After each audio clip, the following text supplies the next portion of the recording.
Here we go. Doom, ruin, chaos descends upon Sloopdulop as the Kuatoa offerings and the fervor of his worshippers invoke the name of Demogorgon, Prince of Demons, the sibilant beast, the master of the spiraling depths. At the sight of this creature of the abyss, the Kuatoa drop to their knees and prostrate themselves before this being, entering an entranced state of chanting his name over and over again without end. Demogorgon wades towards Sloopdulop, heads roaring and gibbering, tentacles flailing and smashing the water. But there is time. There's time yet to save yourselves. See to your companions, overcome as they are by bouts of madness at the mere sight of this anathema, and flee. For should you confront Demogorgon, you would certainly meet your demise. Alright, so I'm gonna drop us off back where we were.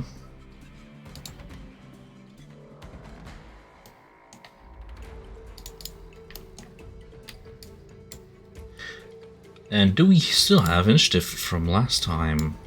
I think we might. Yep. Darts isn't here. Oh, would I be the first one? This is 28. Yes. Okay, then I'll quickly take my turn. Duma runs up to Eric and takes his pommel of his dagger and just baps him over the back of the head to snap him out of his trance or whatever he is in, and literally yell in his ear, "Yeah, damn it, we need him. Get him, and we'll have to run west."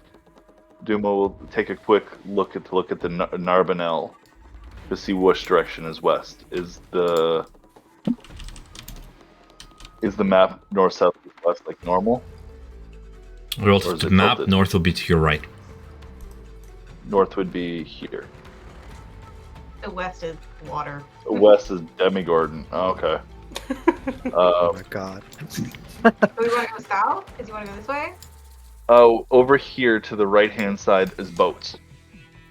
Okay, so we want to go north. You want to run to the north to get the boats.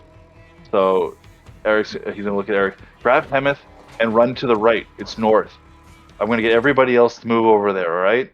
Don't worry. Look for stuff if you can on the way. Just run past these Koatoa ding-dongs. You'll be fine. Then he's gonna yell around the corner and say, "Darts! Darts! If you can hear me, get to Brooke, heal her, and then grab Flint, and run toward past the altar." And that will be in my turn because I can't move any more than that for 30 feet. Grabbing onto his hat to just not lose it, he front flips off the tower over yonder where he stands, and Dart's just gonna go ahead and sort of wall run his way using his dampier powers toward Brooke. Where's Brooke? Right there. Heal her, then grab Flint and run.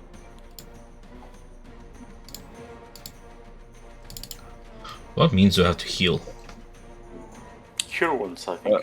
Cure wounds, I believe.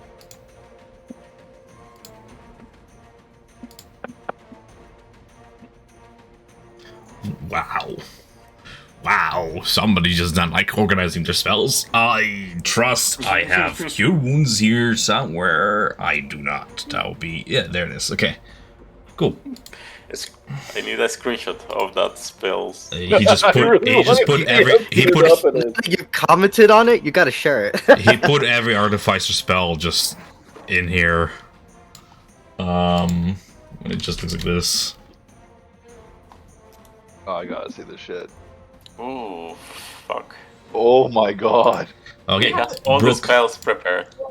Brooke, you receive 5 points of healing as he gets you back onto your feet, and we proceed on to your turn. Awesome.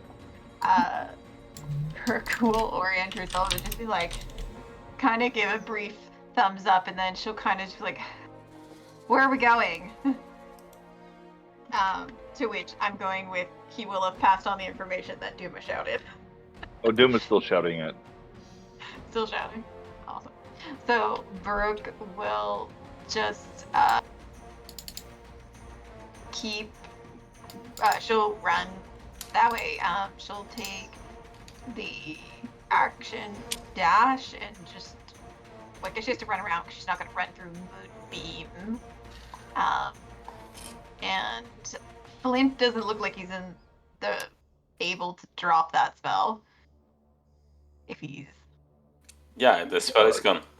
The spell is Oh, the spell's gone? Oh, He's okay. Okay. incapacitated. He's paralyzed. Cool. Brooke will run. 5, 10. Go around. 15, 20, 25, 30, 40. Faced He's running. with a horror never before encountered, Flint, your little kobold character there, your instincts kick in, and stunned with fear, every survival instinct screams out for Flint to grovel, cower, and beg for his life. Fill in the gaps for us. Describe what's going on. Yeah, you see in the Draconian, he's on his knees. Next to him, you see a wild march of Chewingas just flying away. And those bastards. That's it for Flint. Eric.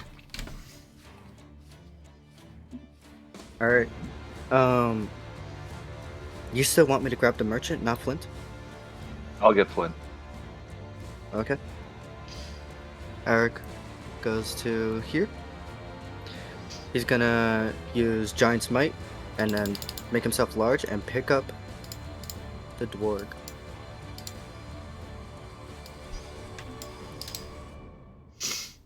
And then keep moving to the boats.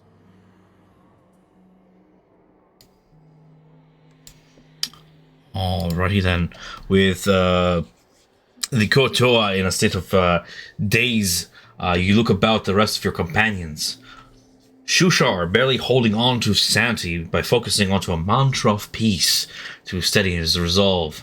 You pass by him as he says, Avasta fear. Fear is the mind killer. Fear is the little death that brings obliteration. I will face my fear, and I will permit it to pass over me and through me.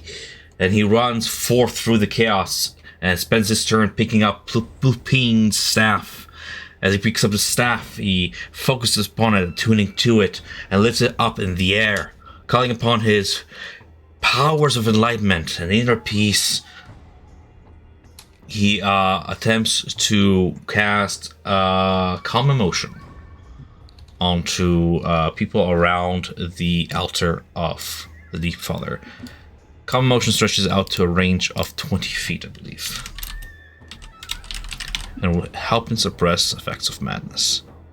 Who is within 20 feet of the altar? Flint, Dart, that's it. Cool. Seeing as this spell is a manipulation of emotions, and each humanoid in a 20-foot radius sphere centered on the point he chooses must make a charisma saving throw, you can still choose to fail it willingly. I see no reason why you would choose not to, but I'm giving you the choice nonetheless. Once the creature fails the saving throw, he begins to suppress the effects causing the madness to those of you affected by the spell, as he maintains concentration upon it for the next minute. So that's going to be, for a second, I want to put Shushar on the map to track his initiative. It's going to be here.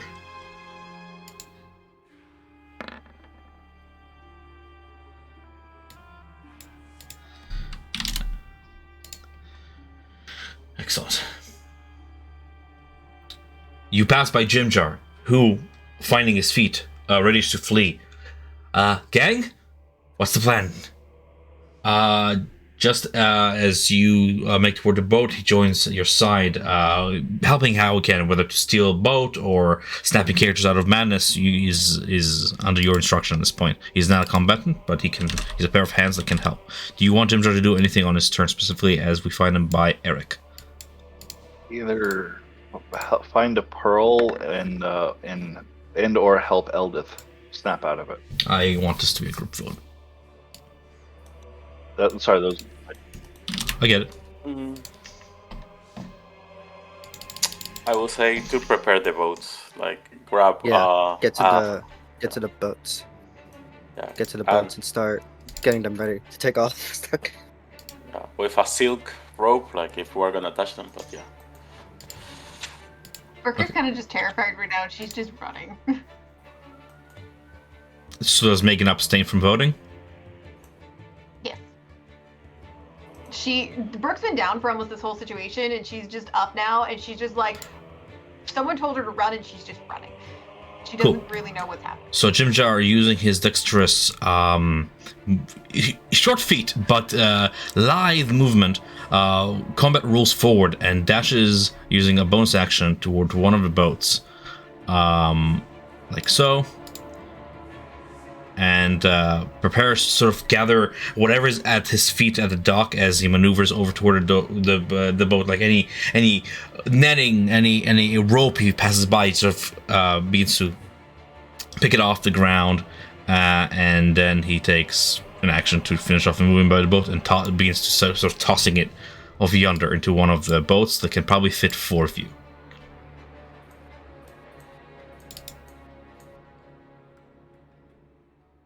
Bupito doesn't need to save. His eyes widen in excited terror.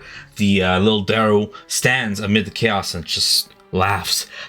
How glorious! And he remains there, just sort of by his own volition, stunned in awe to look at all of this. Arms spread wide to either side of him. It's gonna be Bupito, who was by Hamath, who was here, I believe, yes. Excellent.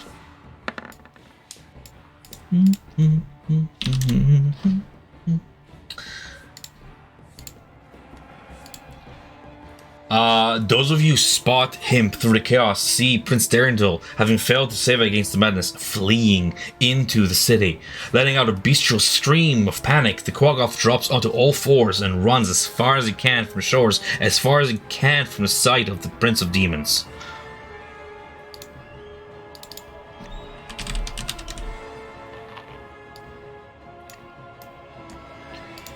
So using his speed, he runs into the city in a straight sheer panic, disappearing between the various structures.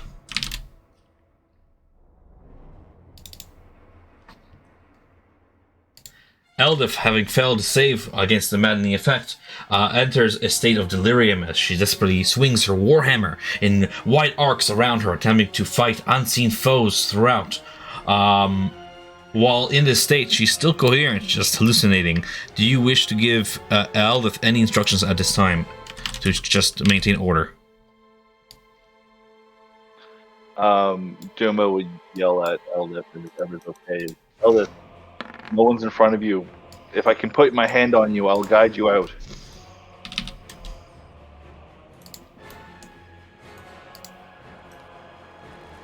Anybody else can say anything. That's what my Doom would say. It's okay. Good with it. Eric will yell at her, "Get to the boats. Follow us." Having heard clear instructions, she continues swinging her hammer about, prostrating Courteau as they battle their heads, smashing one guy's head onto the ground with her warhammer, and smacking another one aside as she begins to run in Darts' wake at normal speed, following Eric's glowing sword.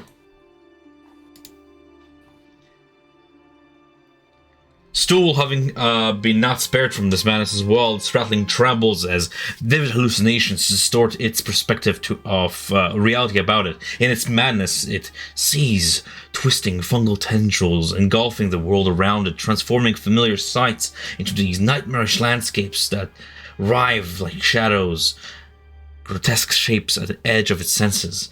It stays there frightened by... It was with Brooke, and there it shall remain, hugging her leg. Where is Brooke? Brooke is all the way over there by my initiative. There you go. Just don't want to forget where everybody is. The dash does 80 feet. Goes far. Stool is hugging your leg. Even though his speed is 10 feet, he is not a creature to be walking on its own in this moment. Clinging to you for dear life, we then move on to Hamath, who is unconscious at the time.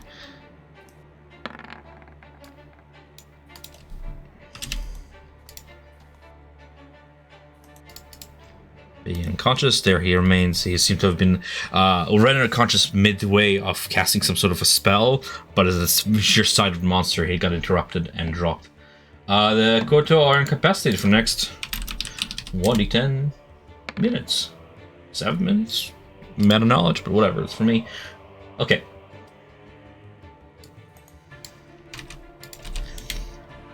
That will put us at the top of the round. Yeah. Duma. Does Flint, Ivan, this question for you, does Flint look like he's going to be moving or still? He's moving. Okay. He's going to yell at everybody. He's going to go get Darendil. So Duma is going to dash 20, 40, 60. And literally take a pebble and just yell at Darendil. Focus on my voice. Hear me. Stop running. We're going to get out of here all together. Please come with us. We have to get you back home. We have to get you back to your people. Listen to my voice. Come with me. Just like we did when we escaped the prisons. We're going to escape this together. And Duma is going to... This is going to be the dumbest idea I can think of. He's going to take out a spider silk rope, and he's going to whip it and throw it to try to wrap it around Darendil.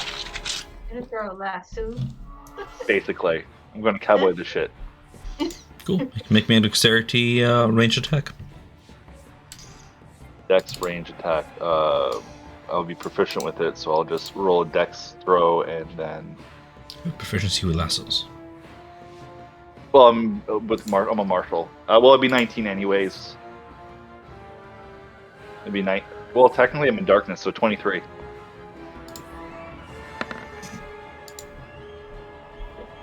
Beats. You lasso yourself to the Quaggoth. Make me a athletics check, please. You can do it. I'm gonna roll that one here, I bet. Oh, that's not too bad. It could have been worse. Okay. As you successfully lasso yourself, the stick adhesive of the rope adheres itself to the matted fur of this now bestial being, maddened and dashing away as you begin to sort of ski your way behind it, sending dust in the air. I'm gonna do my best to hook into the wall here and kind of like use it as a brace to slow him down if it's possible. As he pulls me, I'll just hit there and just like hold against it. Okay, you can begin straining on the rope as he struggles to begin to tear at it with his claws on his turn. Yeah. But there he remains, grappled by you. Anything else you wish to do on your turn?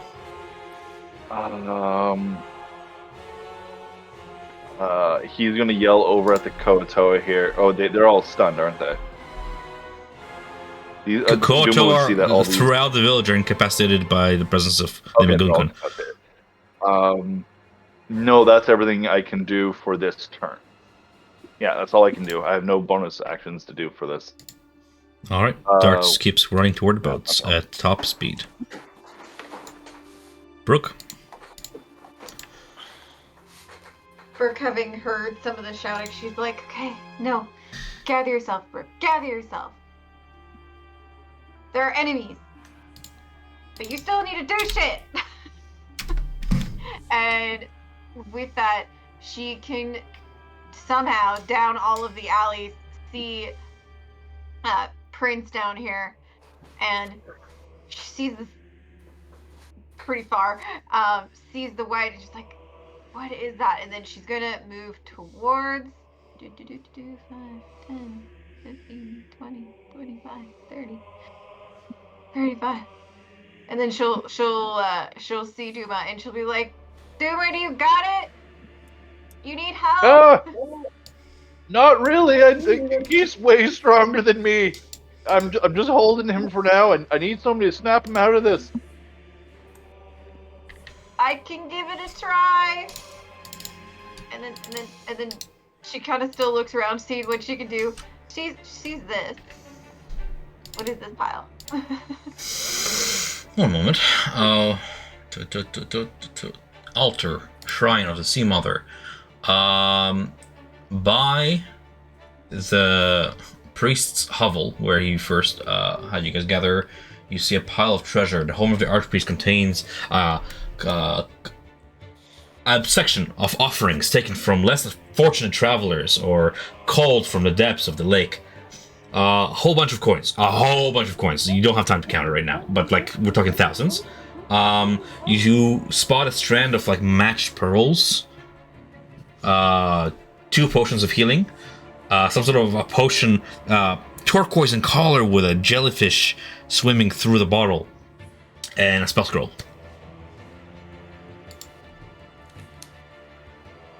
I can only pick up one of those items as a free action, right? You can pick up a item as a free action, and you can use your action to pick up an additional item.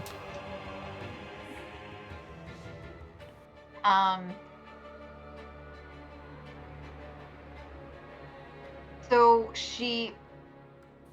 her free action, she picks up the spell scroll, and as an action, she picks up the pearl.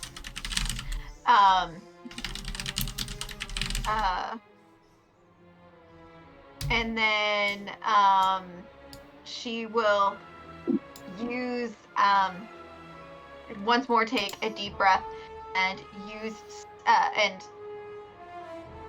find a second wind and Gain level in fighter. Some more step of the wind and goes running once more towards Duma to see what she can do to help. Sounds good. Make me an Arcana check if you don't mind, real quick. This is sort of like your passive knowledge of spells, and this being a spell scroll. Yeah, Not much. that tracks. Too much happening. Paranoia taking over. You're just like, spell scroll. Let's go. Grab it. Yeah. 5, 10, 15. So basically, step of the wind lets her use Dashes as a bonus action. dash as a bonus action. Yeah.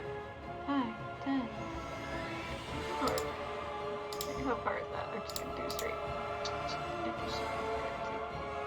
There. Okay. There. Are we just resolving movement at this point? Can we move on to Flint? Yeah. Okay. Flint? Okay. You see outside through the windows, through the barrels, like a bunch of Chewingas start to reappear as they regain their mind and stop being cowards. And they start flying into your direction. They poof into the air and they start mounting you, man. Mounting too much. You see some of them get into your hood, some of them in your shoulder. They are there to help. You see Flint like, oh, not like this, not again, not like this, and start to go around the Quatoas. That's it for me. Again? Not again, exactly. The Demogorgon, in its steady way, begins to close distance toward the shore.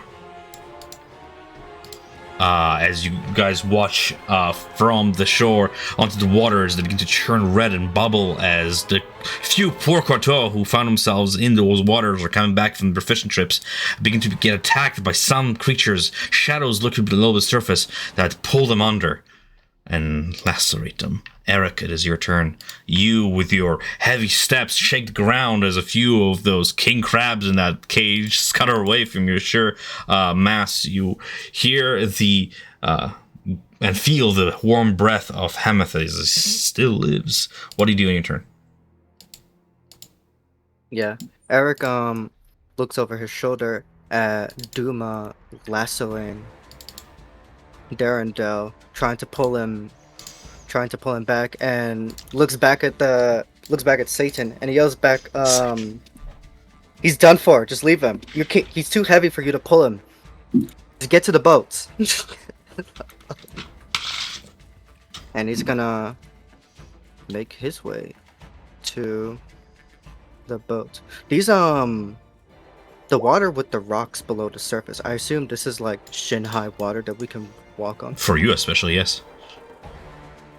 Great. He's gonna action dash to here and then just drop Hemeth into the boat that Jim Zhao is working on.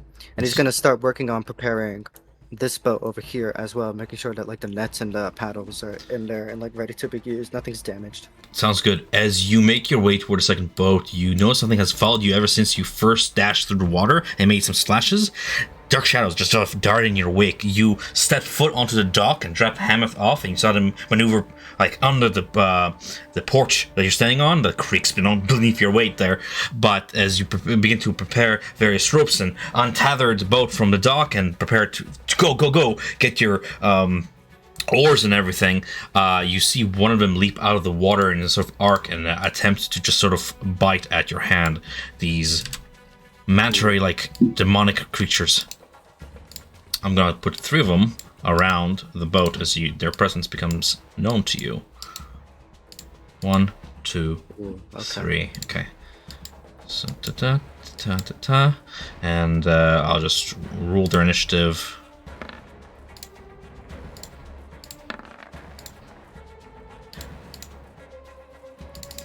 Anything else on your turn then, Eric? No, that's his turn. Sounds good. Shushar, finishing chanting his calming mantra and with resolve, looks about to see if any of the allies were left behind.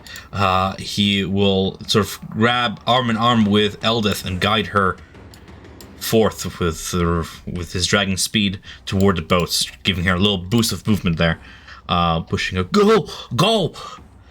Jim Jar is ready to go. He is staring at them going wide-eyed. He has prepared the boat, and he's going to go ahead and take head on this one.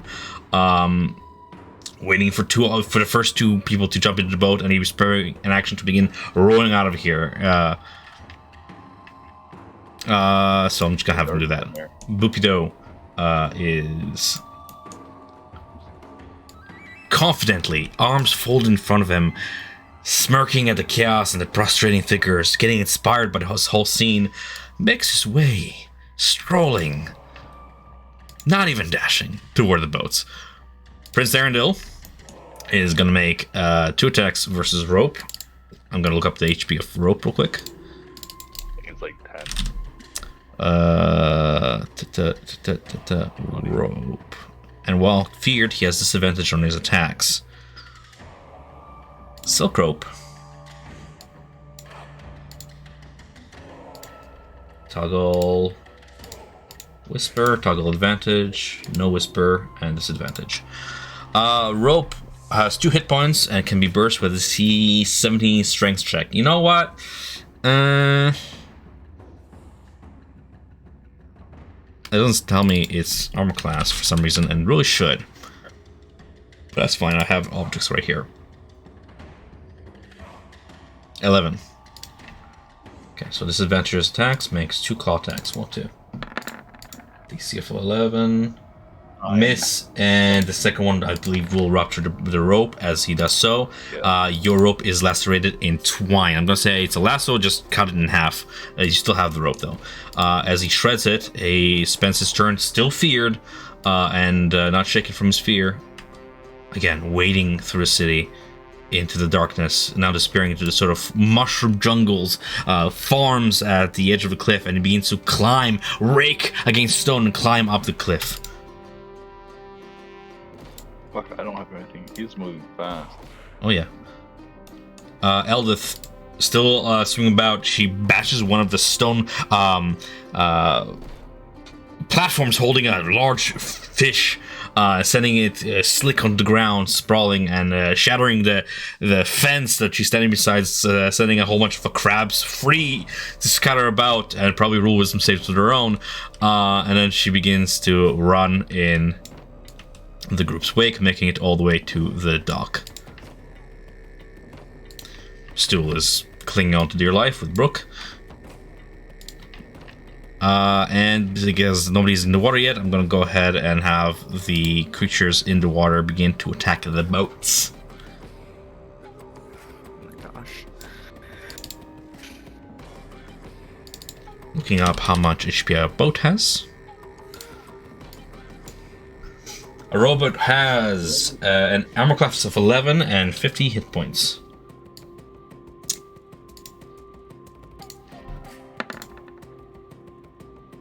Nice.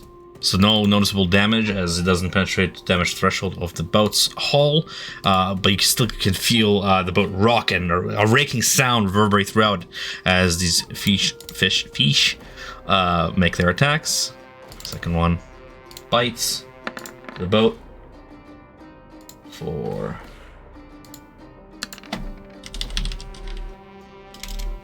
and this is piercing. Doesn't have any resistance. No, this is what it is. What it is. And it's a rowboat. That one has 45 HP remaining. We're top of the round. Duma's gonna pull out the vial of Filter of Love and look at the Chewingas as like, hey buddies, I know you listen to Flint, but I'm gonna need your help here. I'm gonna run up as far as I can, and I need you to teleport me the rest of the way. As I fall, I'm gonna shove this potion into his mouth. Okay, guys, you with me? And he's gonna wait to hear like little like nods or little jumping up and down, and then he's just gonna bolt as far as he can and stand there waiting to be teleported by the Chewingas, who are on his shoulder. And he has a Filter of Love in his hand, just ready to be teleported in front of Prince Darendelle. And that's where he's standing and just ready to tug that potion down his throat. Okay. Darts Comet rules into one of the boats with Jimjar. Unless you want to come at him to take your boat, Eric. I'm gonna command him to help me deal with the demon fish. Oh, that he can do. He gets out his trusted gun, Red Dead Demise, aims it, and begins shooting at the water. I'm just gonna... Sorry, Greg, it's on you. You organize your sheet like... He has like 30 different actions here. I'm just trying to find this. There we go. Gonna shoot at the creatures in the water beneath the surface, wounding some of them. Alrighty then, as shots ring out, one of the creatures retaliates and sort of dives out of the water and leaps over the perch. As it does so, it whips around with its tail and lashes out at Eric for a measly 8 to hit. no serious damage. We have Brooke then take her turn. Seeing that that Prince Darendelle broke free and Duma went after him and seemed to have, you saw the Chewingas with them. She can see that Duma has come up with a different plan, and she decides to go back. So she goes back over here. Gonna grab some more stuff if she can. So there was what, the money left, the jar with the fish in it, and anything else? Health potions, 2 of them. Sorry? There's 2 health potions, potions. and then a third potion that you just you can roll me like a little Arcana check to see if you can recognize it. That you recognize to be some sort of potion to manipulate how your body reacts to water, be it a potion of swimming, or water breathing, or something of that like. So she'll, for free, pick up healing potion, and with her action, she will pick up the water potion. And then she will once more use Step of the Wind, to bonus action dash back up in this general area. I will do that while you guys are next turning or next. Okay, Flint, you're on deck. That way. Okay, you see the Shawingas do as Duma asked, they put him on the cliff face as he's teleported 15 feet away. Put yourself where you want. Right in front and falling down on top of Prince Dwendal, with the potion in hand, ready to shove it into his mouth and force him to drink it. And Flint is running between the madness of the fish people. He sees the gold, the pearls, and he's like, oh, chaos and gold. And he's like, no, like, Brooke is running, I'm running. And he survives. Just so you know, That's it. I'm gonna give you, since you have your eye on it, as you look at the shrine of the Sea Mother, you can also look upon the altar of the Sea Father that has an equally big treasure trove in front of it. A whole bunch of coins. We're talking thousands of gold coins, and what looks to be like an embroidered silk handkerchief with like a spider design that's sort of been hung up above the altar to decorate it. Seems expensive. Several azurite gemstones, a dwarven made bronze cup. You see like a silver choker with like a spider drow design, and then your eyes just kind of get lost in chaos, and that's pretty much, you just see that there's another treasure trove by the altar as you run past it. He's trying to bait you into dying. No, he's doing well. Like he's running to Brooke, and then a collar from the drows. That's sexy. And he goes back and start collecting a few things over the shield. So with your free action, you'll go ahead and collect that silver choker. Yeah. Okay. And with my action, I'll collect something else. There's a bronze cup. cups. Bronze cup? Single. Yeah, bronze cup. Cool. Yeah. Like swagger made, like dwarven runes upon it. Yeah. And he's keep running, and that's it. Like you see, he put the shocker on him as he's running. Doubloons. All right. At this point, Demogorgon has made about half the distance between him and the dog thing he initially started with. So you guys have maybe 12-ish seconds before he makes it to the shore. Eric. Alright, I'm gonna attack this manta ray right here. Same one that Darts was shooting.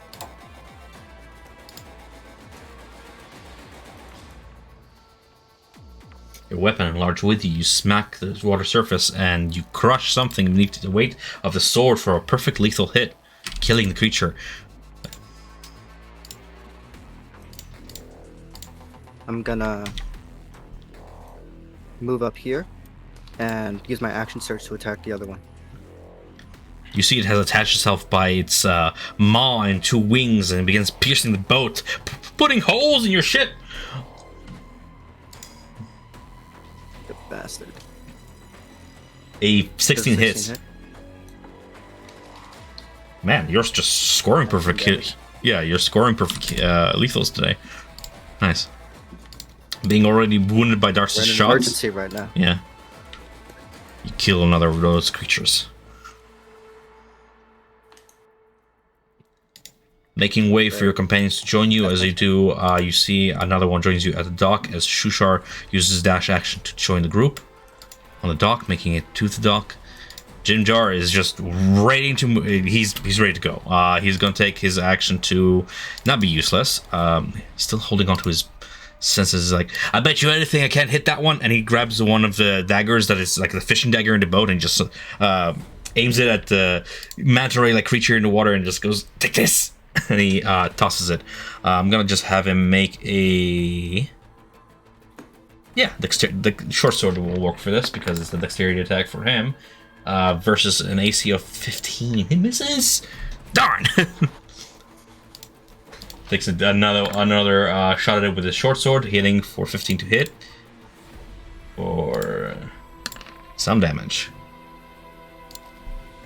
As he begins to combat the creatures in the water, Bubito continues his march to the dock. Hands laced before him in an almost pyramid-like shape. Away we go to Grakelstuch, to glory. Prince Darendil on the other side of town is over yonder, continuing his safest route past Duma. Duma is falling down, trying to shove something in his mouth. If that was your prepared action, Oh my god! I didn't even realize how far away Duma is. It's so far. Yeah, Duma was preparing to do after Die. chewing his scent up there. It's gonna die. just because there is a chance of this failing because you're force-feeding a creature something in his mouth, and nobody would drink a vial of poison, I'm gonna say he's gonna try and shove you off with an athletics check. You just try and contest it with your athletics or acrobatics, your choice. Acrobatics way better. Fuck, 22. Oh, I don't have advantage. I got normal. Acrobatics. This is a show 14. of skill. The beast is wild, and unfortunately, while you do land 5 feet away from him, so you can take an opportunity. No, you already use your reaction. Does he have disadvantage? Because he's frightened? Let me check. That's a good call, because I believe it does affect skill checks as well. Yeah. I just want to make sure that I... Ability checks. Frightened creature has advantage on ability checks. Yep, so he would have rolled 12. Awesome. So the file goes into his mouth and he would drink it. His eyes, still filled with fear and panic, look onto you for a moment and glaze over. Save me, my This love! is what the filter looks. He's... My big beastly man. I need you to run the boat, please. For my heart, you must live. You must save the companions. You must get to the surface. I can't. Such action will put us both in peril. Please, my darling, let us flee this place. For me, you must be strong. Do you trust me? Of course, my true love. Of course. But it's a demon of the hells.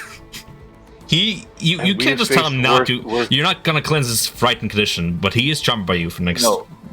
while. What he was more meaning, what Duma is for next hour.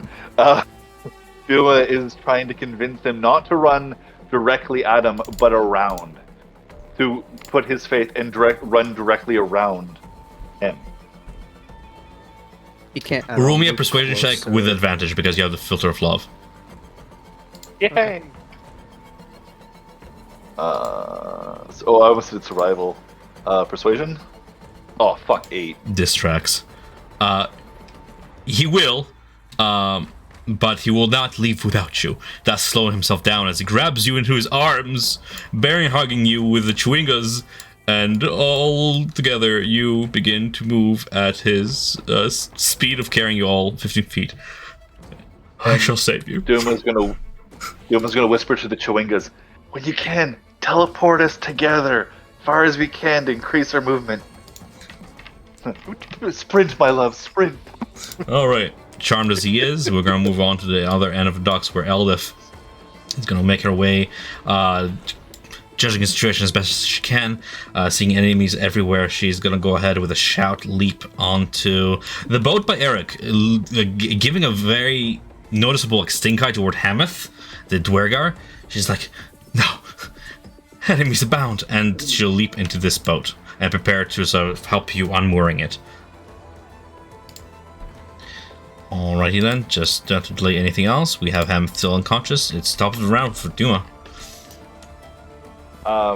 Duma is going to look at Prince Darendel and be like, "Run with me!" Jump out of his arms, and he's just going to sprint. And the whole time, he's going to be holding out his hand for him to follow.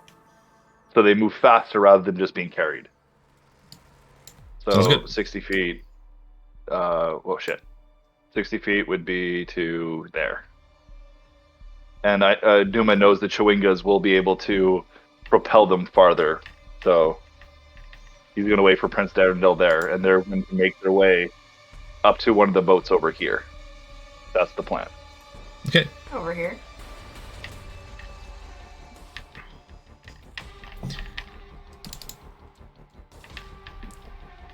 Anything else? What's that for? No, Duma doesn't have anything else to do except for the Chewingas are with him, knowing that with the Chewingas to help burst them forward, Darendil can sprint at top speed to catch up. As you pass by And that would luminescent, be mossy seaweed clinging to the walls, illuminating your way forth, you pass by more of the Kotoa ahead. You count 4 of them in off number. Weapons abound, but they're not attacking. They're still in their state of praise. While you look on to where you can barely see the looming figure of Demogorgon, sort of breaking sight with it, realizing that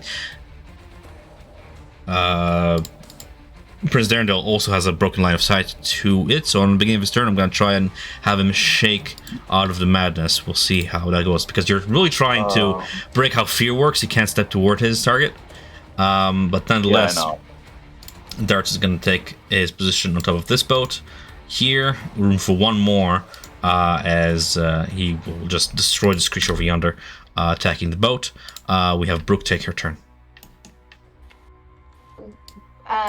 Duma, to be clear, are you trying to get to like these boats? If they're closer to you? Duma's I'm trying to get to these boats. I'm doing what I can to get to these boats over here. Right.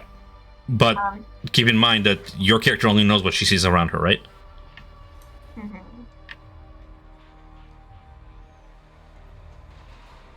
Ninety feet.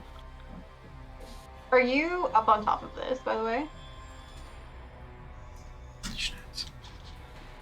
What? No, he's on the floor level. I'm on the floor. I'm just in between that area. No one can see me right now.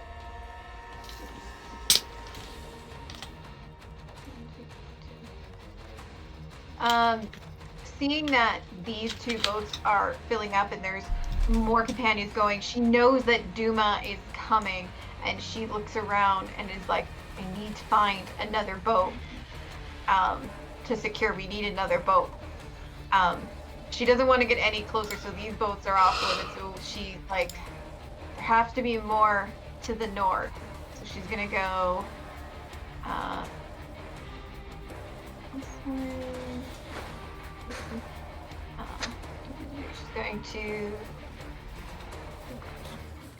She's going to action dash that. That's 50 and another 30. Brings her to the water's edge. And then she sees the boats here in the canal. Knowing that they need to get going, she once more uses her Step of the Wind to get the to go, and that also doubles her jump, which I believe should relatively easily allow her to jump across this bit of water. It is like somersault roll into land this boat. Awesome. You secure yourself a coracle. It's made from like giant mushroom caps shaped like a ring, floating above the water. You find your oars. Okay. Anything else on your turn? No. Yeah, that's it, because she used both her bonus action and her action for movement. Okay. Stool detaches itself from your leg and tries his best to lift one of the oars, struggling with it as we take a view onto Flint's turn. You see Flint running, guys. He's wearing a collar and he put the cup on top of his head like a hat or a crown, your choice. And he screamed to Ginger, "I bet I'll get another boat and survive!" He screams as he passed through it. Prepares an action for the Chewingas to teleport. That's it. Demogorgon has made it short and begins to smash some of the docks and sends a boat sailing through the air above your heads and splashing into the waters over yonder. As he does so, he begins to just make attacks against the various Kotoa guarding the docks. Time for me to show off, I guess. Oh god.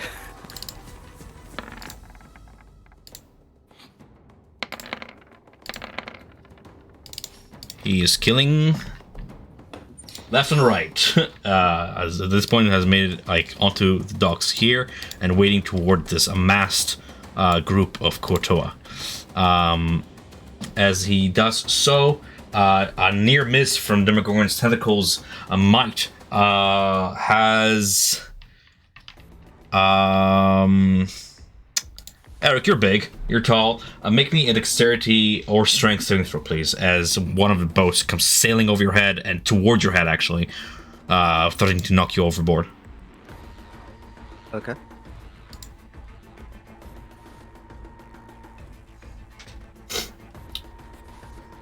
I rolled a 36 and a 34 to hit. Okay. Nice. Oh, that's nice.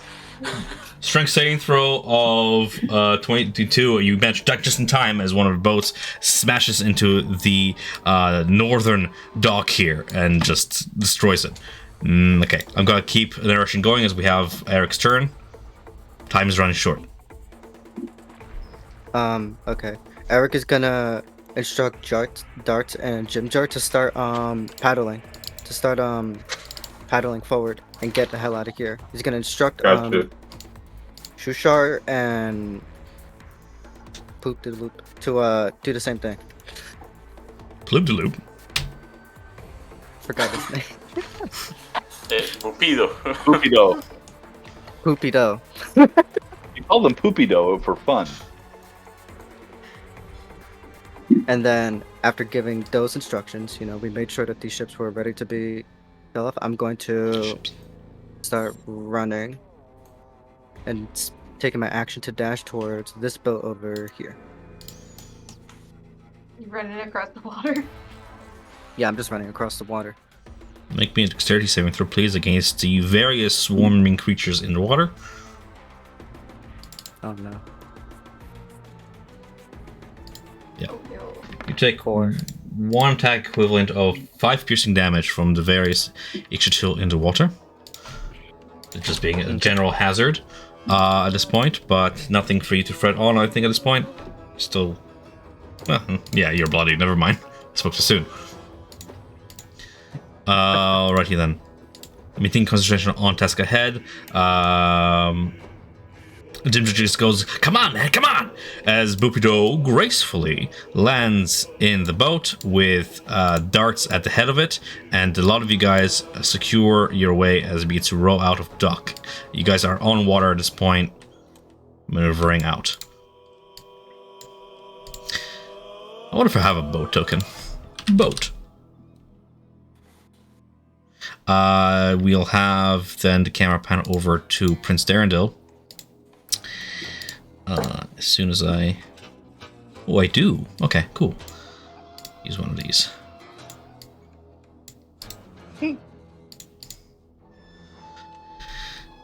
Prince Darendil. It's gonna make me a wisdom saving throw. My love, come this way, please.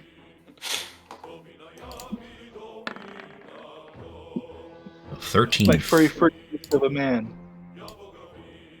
I've lost you, my love. Where are you? You hear him wade through the mushrooms, dashing through them, sending spores in the air as he begins to aimlessly run in a northern direction, trying to seek out where you've gone off to in the chaos.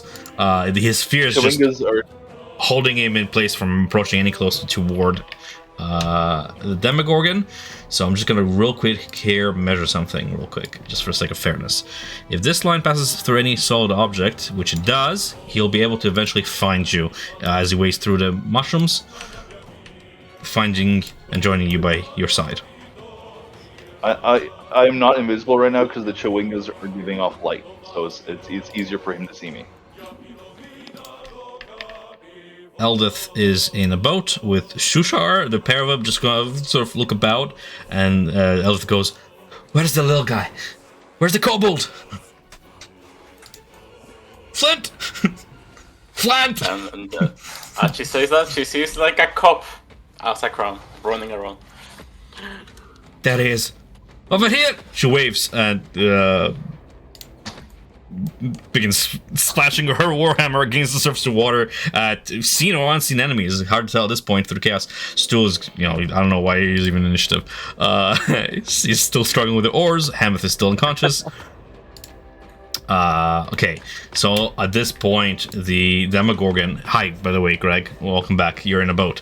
As we're fleeing the scene here, the Demogorgon has made his way onto shore, and he's just in the background. I'm not gonna run in combat because it's gonna be super lethal, but it's a massacre. Sloopdulop is getting destroyed. Kuotoa are getting attacked left and right. As he comes within reach of the shoreline, lashes out, smashing docks and sending bodies flying with each sweep of his tentacles. You see, seeing the demon lord attack, some Kuotoa recover their wits and begin to flee, diving into Dark Lake in a panic, while others cower with paralyzed fear and get smacked about and smeared onto the ground. Those that flee into the water immediately getting attacked by those manta-ray-like creatures and such. It's chaos out there. While that's all happening, we have Duma on the other side of the city here with his one true love, speaking for an escape via land. Duma, teleport your way wherever you want. 15 feet. 15 feet. If you could put us 15 feet in this direction, right here, because Duma knows he's feared, so he's gonna try to keep the broken line of sight. So we'd both move over that way. Actually, I don't even have any spells on me right now, technically. I have Hunter's Mark, but I mean, it's not attached to anything. Actually, I'll bonus action move it to freaking Prince Darendel so I know where he is. I'll do that. Okay. So in case he runs off, I'll know where he is. As you pass by terrified Kuotoa running for their lives, you pass by a school of them, these fighting fish folk, driven to a killing frenzy against you for having drawn this doom upon us. You see 5 of them standing in your way. Maddened as they are, weapons at the ready, they block your way forth. Okay, that's a simple action. Duma's going to move backwards and cast Entangle on them all.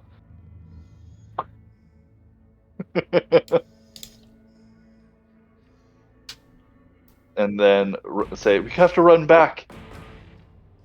We'll cast Entangle and then run 30 feet up to here.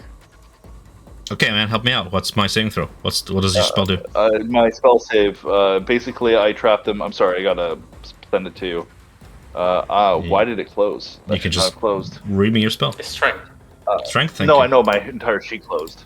Strength The entire group rolls a strength of, oh my god! 18 at the worst. What? They beat me? Yeah? 14.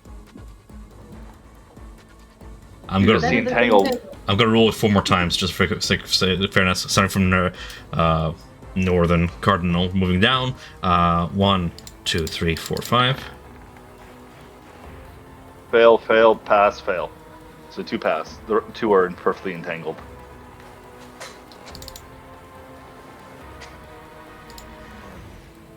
Okay. You're at Yell at Darendel. Follow me this way. Chewingas, with me.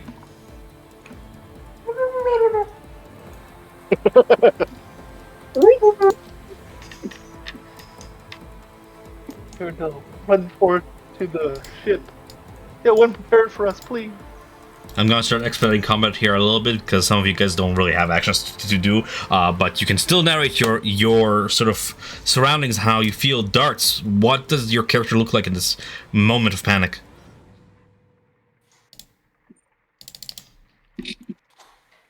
Greg? Sorry, like I was processing the question. What do you mean, That's like, fine. You have any like, questions? Because you panicked or sort of something? leaped into the middle of all this. Yeah, yeah, I gotta go thrown into it. I mean, from what I would count from last time, obviously it's been pretty chaotic, and the last thing I remember was staring at this boy and being like absolutely terrified that I broke down to the point where the last hour, cough cough, has I haven't been in the right state of mind, so to speak. So regaining my senses, I kind of be like cold sweat kind of deal, and just like better now kind of deal. I'll ask. Oh shoot, I forget his name. You're on your own. It's Come on, guys. Your character Jim sees Dart, what it is. Jim Let people take their turns. If they don't remember names, that's fine. Moving on. There's like the guy in front of me, but I was like, oh yeah, Ginger. I see Ginger, and I ask, like, what just happened? It's still happening, man. Grab an oar. We're getting out of here. Don't you tell me twice? Grab an oar. All right. Nice narrative. Thank you for that. Brooke is in her boat with Stool. So Brooke is going to spend her action to unmoor the boat, and if she can, she's going to try and kind of like maneuver it back a little bit, like back this way, because she knows that Duma and Prince were down this way. So she's gonna try and move this boat first over to this shore and then down a little bit. Are you proficient with water vehicles? Nope. That's why I said try. Okay, you do that.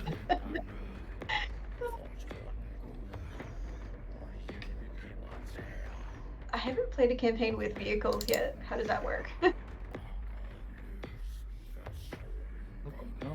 I'm looking something up. Alone, without a second crew to sort of help you maneuver this coracle, you make a headway of 25 feet from your current location in any direction you wish. Against the churning waters, the chaos, and all that, trying to like maneuver this boat in the next 6 seconds, you make like 25 feet. There you go. Over here. Okay.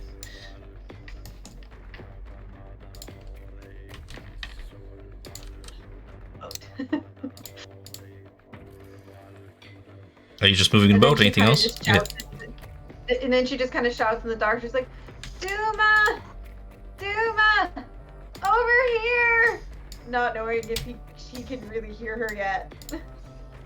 I scream to Eldred as I'm running past by. Like, go! Go! This is one is closer. As Flint sprints into the Brook's direction and jumps into the mushroom cap. And I'm proficient at it. That's it. Okay. Jump into the boat. Demogorgon continues destroying the town of Sloopdulop. Eric, what are you doing your turn? I'm gonna run into this boat here, grabbing the paddles and the net, bringing them onto the boat with me. I'm gonna push myself off the shore and start paddling forward, also a little bit to the left, try and like sort of get within like reasonable distance of the other two boats that are also leaving.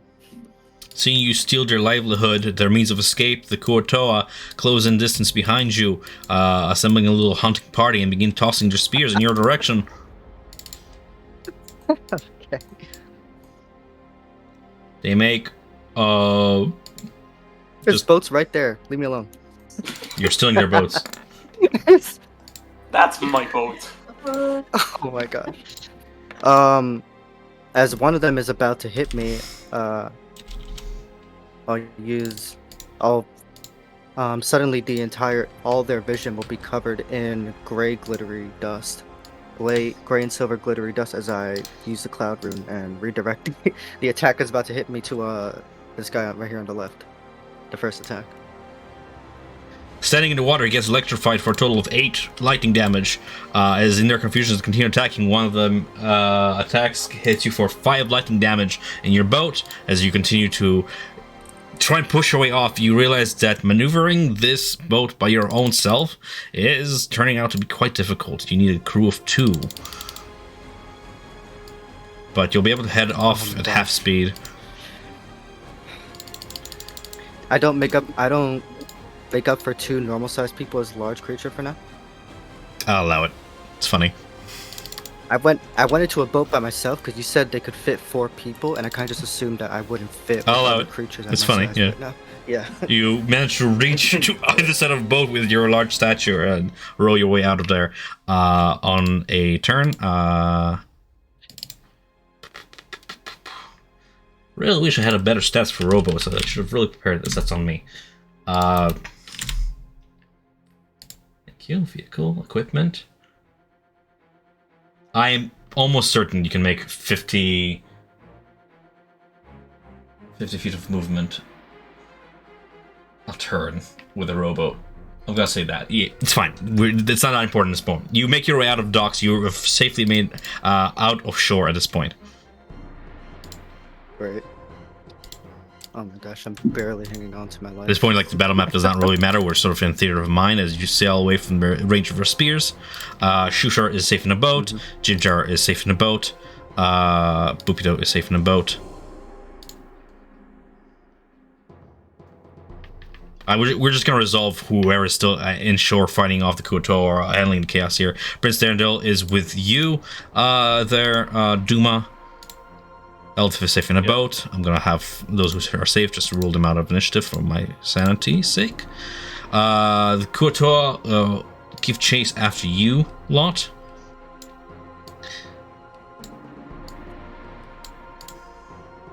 Only 2 can move. Let me DM. They're entangled. And they have the slippery condition. Let me DM. I have things on my side of the DM screen. Trust me on this. I'm just trying to run combat here. They slip out of some of the netting. Their stout forms are made to sort of make saving throws against grapples with advantage and all that. I have things on my side. 3 of them to give chase. The other 2 are still struggling with the netting. As I make the rolls, public, normal. Just 3 against Duma. I believe only one of them hits. As arcing lightning hits you and the spear shatters outwards, 7 lightning damage. Yeah. That gets resolved as a gift chase after you, but not stopping you. Your way ahead is clear. Illuminated by the Chewingas. We have Hemeth, he's unconscious.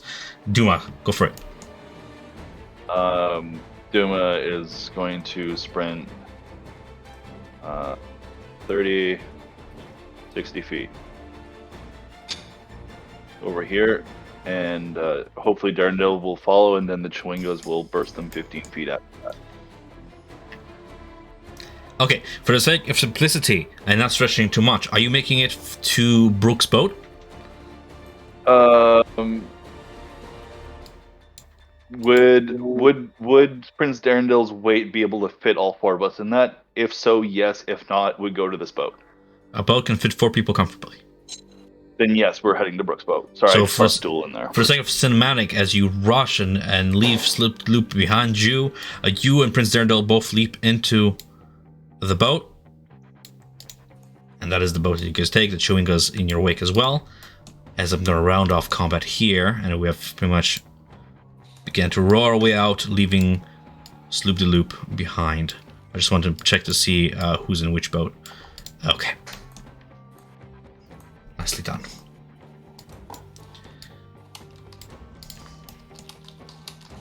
It's just Eric. All right.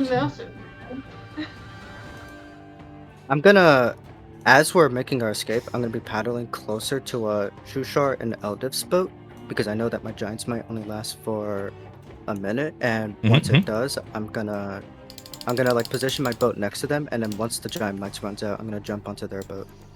Leaving the other boat behind? Yeah. No, I jump into that boat. We're not leaving that boat behind. You don't. You're gonna come with me? All right. It'll be the two of us. Never mind. Come on, tall fellow.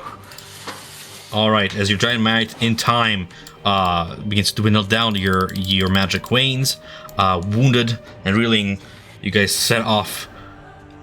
Stick together as the waves push you onwards. The waiting and the lashing of the great demon actually propels you away from Sloopdulop. You see smoke rises, fires begin. The screams of Kotor. Shusha looks on.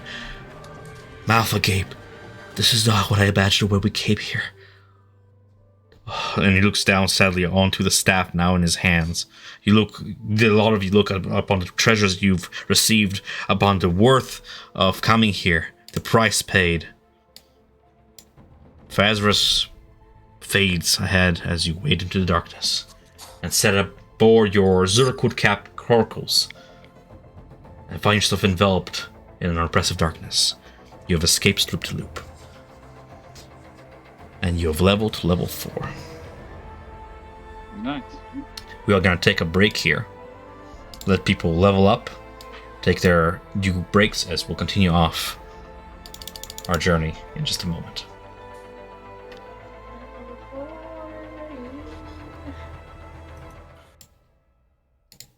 I'm very happy I don't have a magic-based class. It's funny, technically, if I was a rule stickler, break the rules because of the effects of madness and all that. As soon as Prince Darendal makes it out of shore and sees the Demogorgon, he just leaps into the water and begins swimming. But like, you know, Nah, man. I His would love imagine. blindfolded him. Sure. What do you think, Duma? Play a nice game. Just be like, it's okay, my love. You trust Hello, me. you. You want to come in the boat and cuddle me? Stop. Yeah, I don't know. Stop playing Shibari with my big boy, please. Hey, Uma saved his life. You should be grateful. Okay. Even though he had to kind of push himself out with the potion. Uma's gonna have to wash off because he feels a little dirty. Yay, Happy Pride Month. Alright. I'm just gonna wait for people to come back from break and I'll continue narration from here. I'm just gonna take a quick wash and break myself.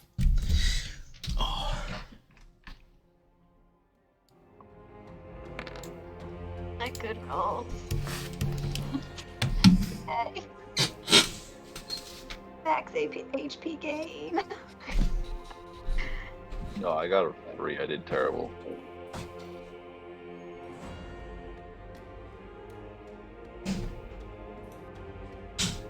Oh, extra point of key.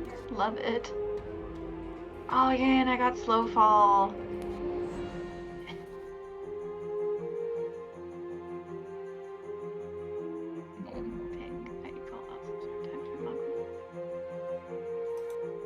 Well, I have more HP. That's good. Oh, it's good. Oh yay, finally have some healing. It's expensive healing, but I have healing. I'm happy about that.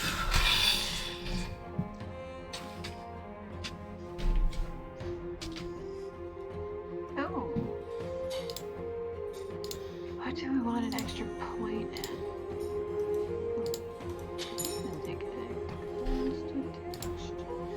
Constitution strikes. Nothing can defeat a demon prince except the power of love. That was pretty It's genius, nice, honestly. Like, using the Yeah. potion of love. Oh yeah. You know what? How to save him, right? Well, to be honest, I thought we lost him totally. You could have. Yeah. Happy, another case. He's Player- a big ass dude. I was thinking like there's no way we can pull him to one of the boats. Like he's just gone if he doesn't snap out of the thing. Yeah. But a player took action. Are we still waiting for anybody at this point? I think so. Fourth level. I just get that. Okay. Oh yeah, you guys are leveling up. Take your time.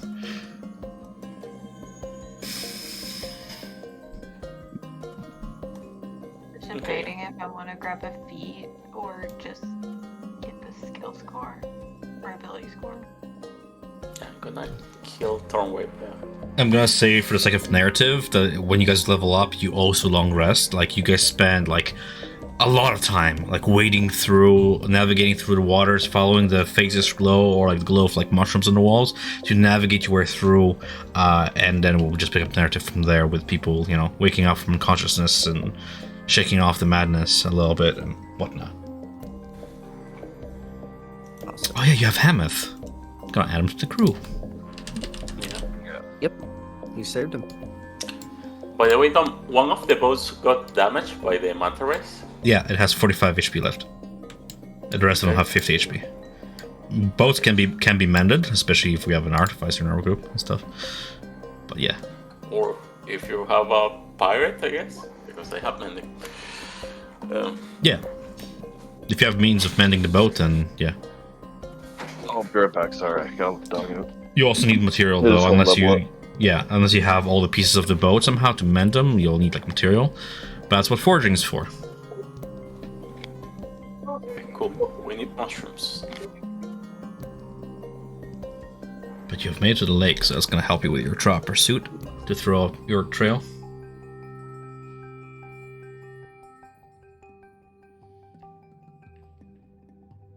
I say we need mushrooms to repair the boat, and I look at Stool.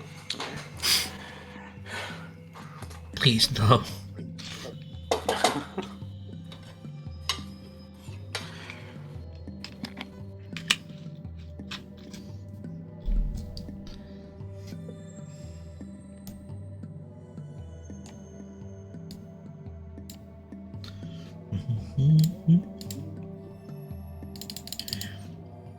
And as discussed with the group, we are all agreeing that we're making our way toward Grakosuk, either following the navigation assistance of Bupido or now Hamath. Yep.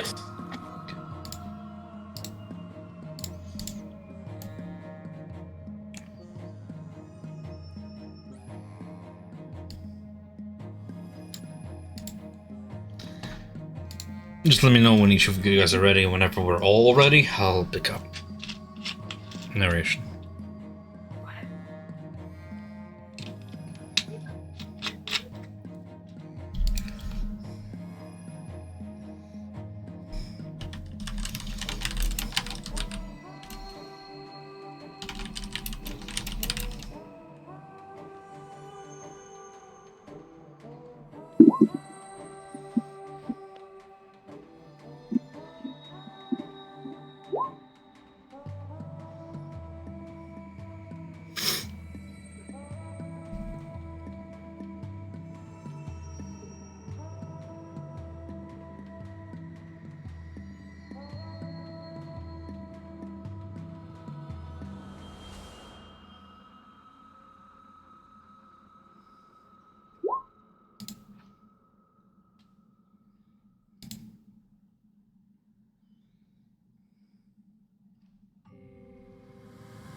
It's interesting that Greg has Magic Stone and Green Flame Blade and has not used one of them. I think he added a lot of spells that he does not actually have. Because there's no way he has all of them, right? Yeah, no way. Like, Well, that's a question. it's like 40. It's a question to Greg, really, so. Honestly, I've just been following the thing, and even then it tells me to add spells, and I'm very confused. If this was a paper sheet, because it is, if we were at a real table and this was a paper sheet, you have rules to follow to make a character, right? So how many spells can your artificer have? There you go. No, I understand how it works. I remember I had the same issue in the last campaign with my cleric, and even though you have like 12 spells, when you level up, it tells you to choose like 12 more. It's really weird the way that the character Vancer runs it for some reason. No, it's Yeah, because I even leveled up and it's like choose 6 new spells, and I'm like, what? I'm like, I have spells. What the fuck? So you're an artificer. Mhm. You know 4 infusions. You know 2. You can do 2 infused items. You know 2 cantrips and 3 first level spells. Yeah, and the roll 3 20 gives you slots the option. that I can use. Yeah, Yeah, roll 3 20 spots. gives you the option to select like where it's like a dark circle, black circle. You clicking it and it becomes red. So those are your prepare spells because you are preparing spells. If you are less interested in heeding my advice and just you want to know how Rule 20 works, Rule 20 counts spells not by the number of items you have in a list, but by the number of spells that match exactly what is in the compendium. If it doesn't have exact matches, it does not count them. So if you change any of your spells by the slightest, it will fuck around. That's what I was thinking. That's what I was thinking, but I have not messed with anything on this guy. I have messed with Bagel, and that's what I always keep tabs on, kind of deal. But with this, I've just followed what the character master Sure, does, as long and as- apparently it's this. As long as after you level up, you have some way of tracking what spells you have and you have the proper amount, then I don't mind. You can do what Ivan said with tracking which one you have prepared, or dropping and drag and dropping spells onto your sheet and then removing the ones you don't have anymore is probably cleaner. But whatever is comfortable for you, man, it's your sheet. Personally, I opened it, trying on your turn. I was like, I am just shooting my crossbow because I'm not figuring this out. This is a mess.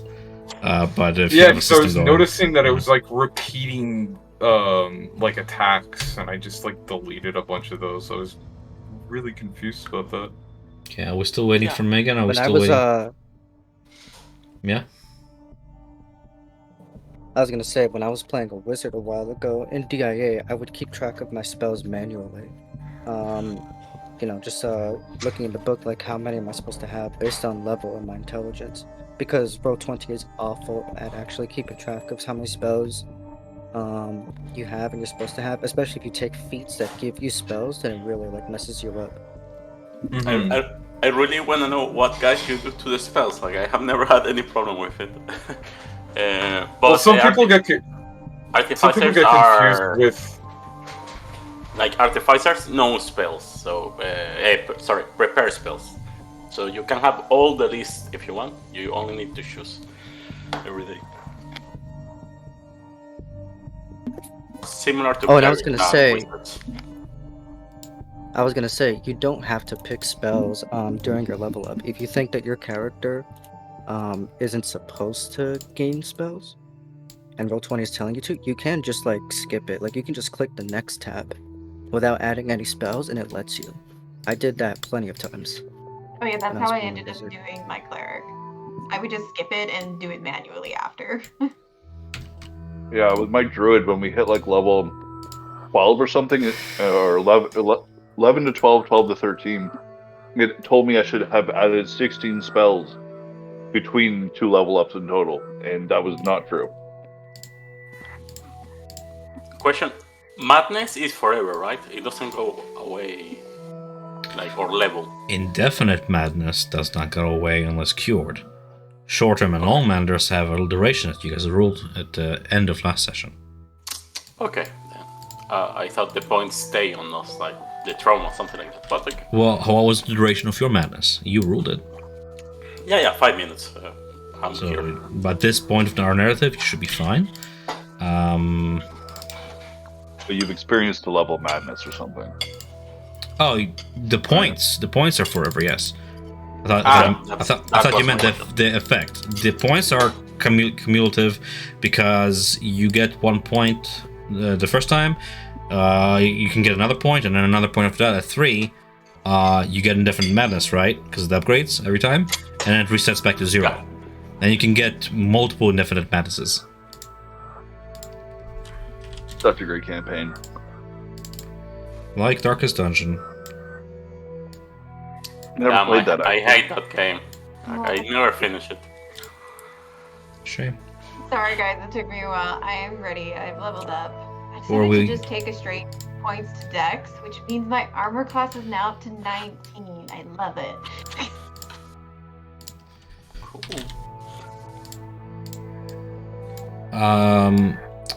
So I'm fast. I'm gonna arrange who's in whose boat, sort of thing, like this on top of the map for sake of convenience. See how many hours have gone by? So, Have they? ask me the real question you want to ask me. Why are you asking this? So I can deduct from my total 50 hours of my madness. I got you. I'm gonna say with. Well, that's up to you guys. Let me see here real quick, because it's up to you at which point you guys want to like continue our narrative. First things first, as we sort of have our boats laid out, and you guys have a whole bunch of them. You guys get assigned sort of roles of who crews the boat, one of which is like a navigator and one of which helps steer the boat. For the sake of simplicity and for the entire group, I'm gonna say there can be like one navigator for the entire group. Jesus Christ. But Sorry. at the least you need 2 people to crew the boat. To have it like maneuvering effectively. Then you can have spotters and foragers. Spotters help with like perceiving your surroundings, any hazards and stuff, because navigators don't. The navigator keeps you on your course. He doesn't watch your backs, right? And you have foragers who can fish or look for any fungi on the way, so you guys don't starve. How long does the group want to keep going, given the events of today? I was going to ask, because the Narbanel tells us what time it is, or kind of time of day it is. When we were in Sloopdulop, was it evening? Or was it just midday for us? It was midday. Okay. So, Duma would suggest whoever's really good with navigation on waters, I think that would be you, Flint. Would you like the Narbanel to make sure we continue going west towards Gracklestug? Are there any navigator tools in this boat for any reason? What is a navigator to? What are you looking I for? have a compass. I would say a spyglass, like a compass.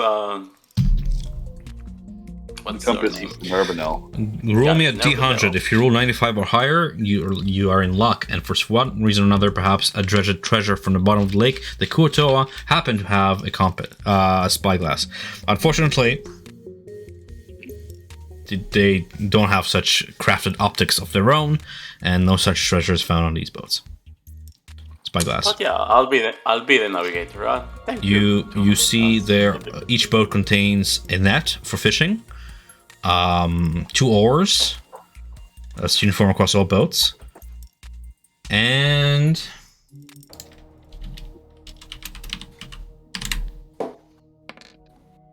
you have 1 fishing rod.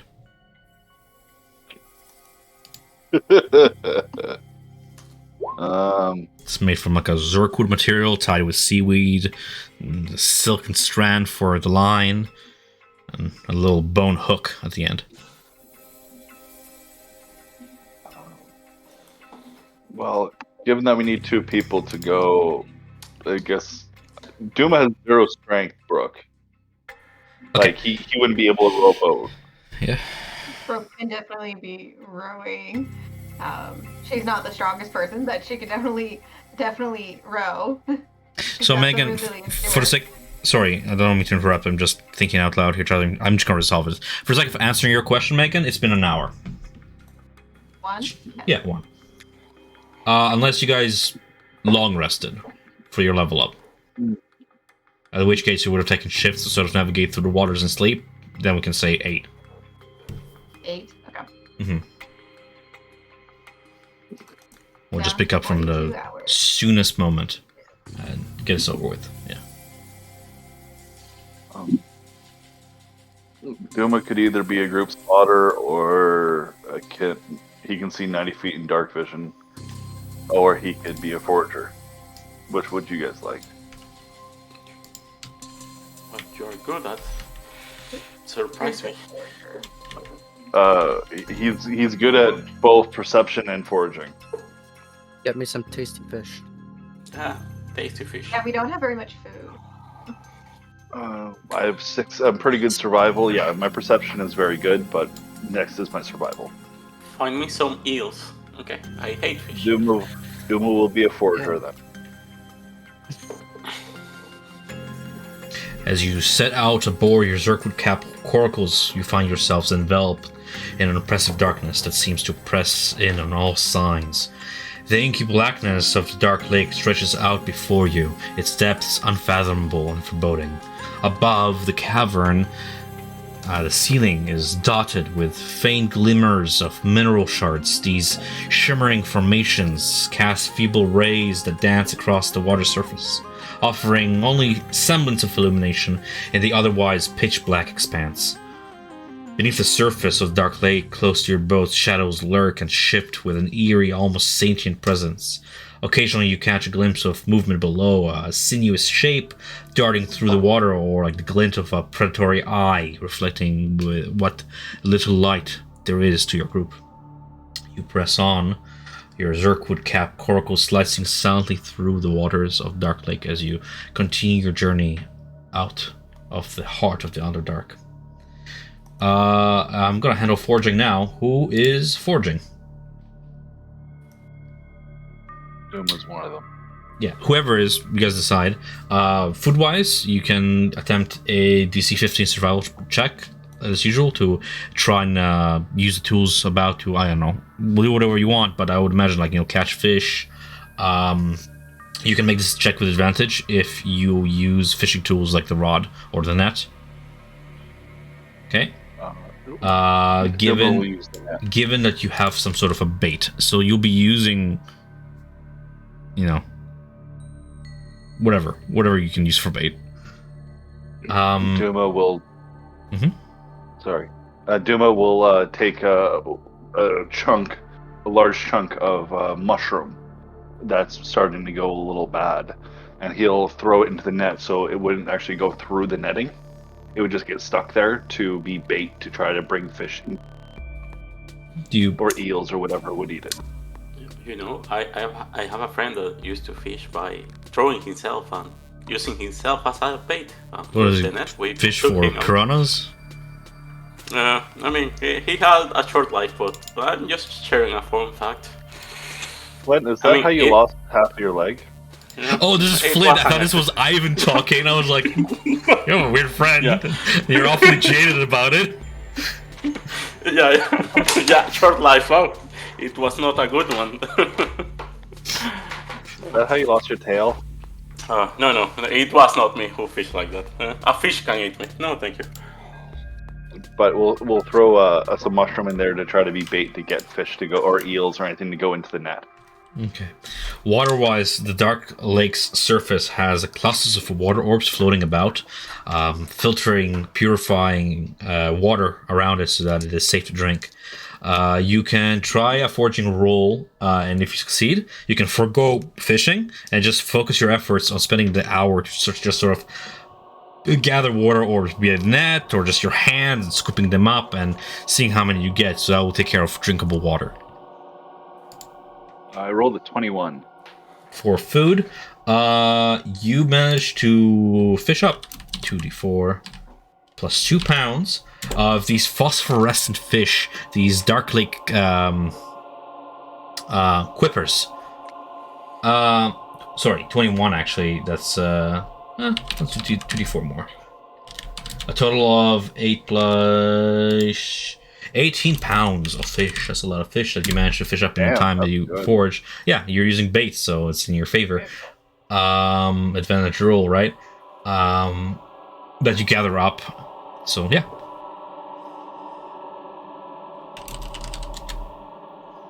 That's Doom. That's Doom taken care of. What did the rest of the party do in the meantime?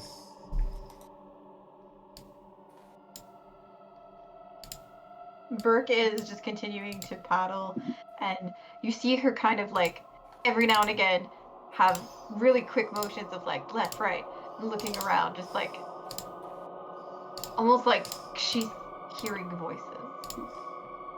And you'll hear her mutter about it. It's like, no, it's not like that. You see, We're paddling together. let me know if I can do this with the doing navigation, Tom. But you see that Flint casts shape water. You see like a mass of water just start floating on top of us, Eric, and with a little produce flame, we start to boil it. I don't know, we need something to catch it on top. I'm gonna put my shield on top of it, so there's condensation there. I'm trying to get like drinkable water out of it. Sure. So I'm gonna say that I'm gonna make the same sort of rule as with water orbs to see how much water you guys can, just so you have solid numbers to add. You add an additional 2d4 plus 2, 8 gallons of drinkable water in the same amount of time it takes Duma to sort of fish up all this fish. Some of this water you need to get the silt out, all the sediment, all the yucks. Some of it is mossy and algae-like, and you have to get it out before you boil it. And yeah, 8 gallons of drinkable water for the group for your efforts. I'm gonna say you can either forage or navigate, right? Thankfully, there's more than one navigator in the group, so somebody can take over for you. But I'll be using their rules. Okay. Though most remain silent, especially after the harrowing events that have taken place in Sloopdulop, especially Shushar, who attempts to meditate away his emotions, but you can see him hyperventilating and staring onto the water in thought as he goes just through the motions of rowing forth with Eldeth. You see Hamath, Zindam, the Dwergar trader, check what little remains of him, of his equipment, his beast gone, his trading goods left behind in Sloopdulop, skirting under his breath.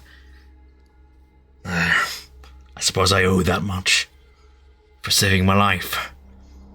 And he hands Jimjar a few coins. Consider this payment for safe passage onwards. I can try and point the way. There should be a few locks ahead that will navigate us through the worst of it. There's a waterfall, and we can adjust the water levels using the innate engineering of my folk. It's about that way. Keep your eyes peeled, though. These waters are not safe. We don't usually patrol this far out. We all have the advantage of guard patrols in these waters. As your party navigates through the Dark Lake and onwards, you come across a stretch of water that seems eerily calm compared to the churning currents you've encountered thus far in these hours. The surface is dotted with small bubbles, releasing a faint sickly odor. Suddenly, one of the bubbles grows large and bursts with a pop, releasing a cloud of this noxious gas. Those of you around the boats realize that this area of Dark Lake is infested with pockets of this poisonous gas bubbling from beneath the surface. And you can decide as a group how do you wish to proceed into this area. Do you wish to navigate carefully, follow an alternative route, use protective measures, confront the source? What do you guys want to do?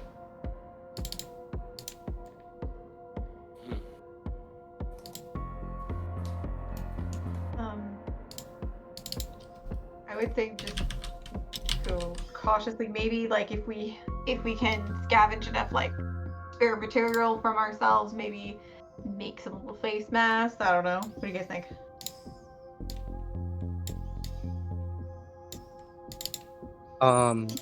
You mentioned that we saw a bubble coming up before it popped with the noxious gas. Is it possible for us to navigate around these bubbles? You can certainly try. to steer around them. I would suggest trying to do that, trying to steer around the noxious gas. Either carefully steering your vessels or swimming while avoiding the pockets of gas will require precise maneuvering and a keen eye to spot the bubbles before they burst. It's gonna be each crew will have to make their own checks. Water vehicles. Proficiency if you have it. I have proficiency with land, sadly. So just a disadvantage D20.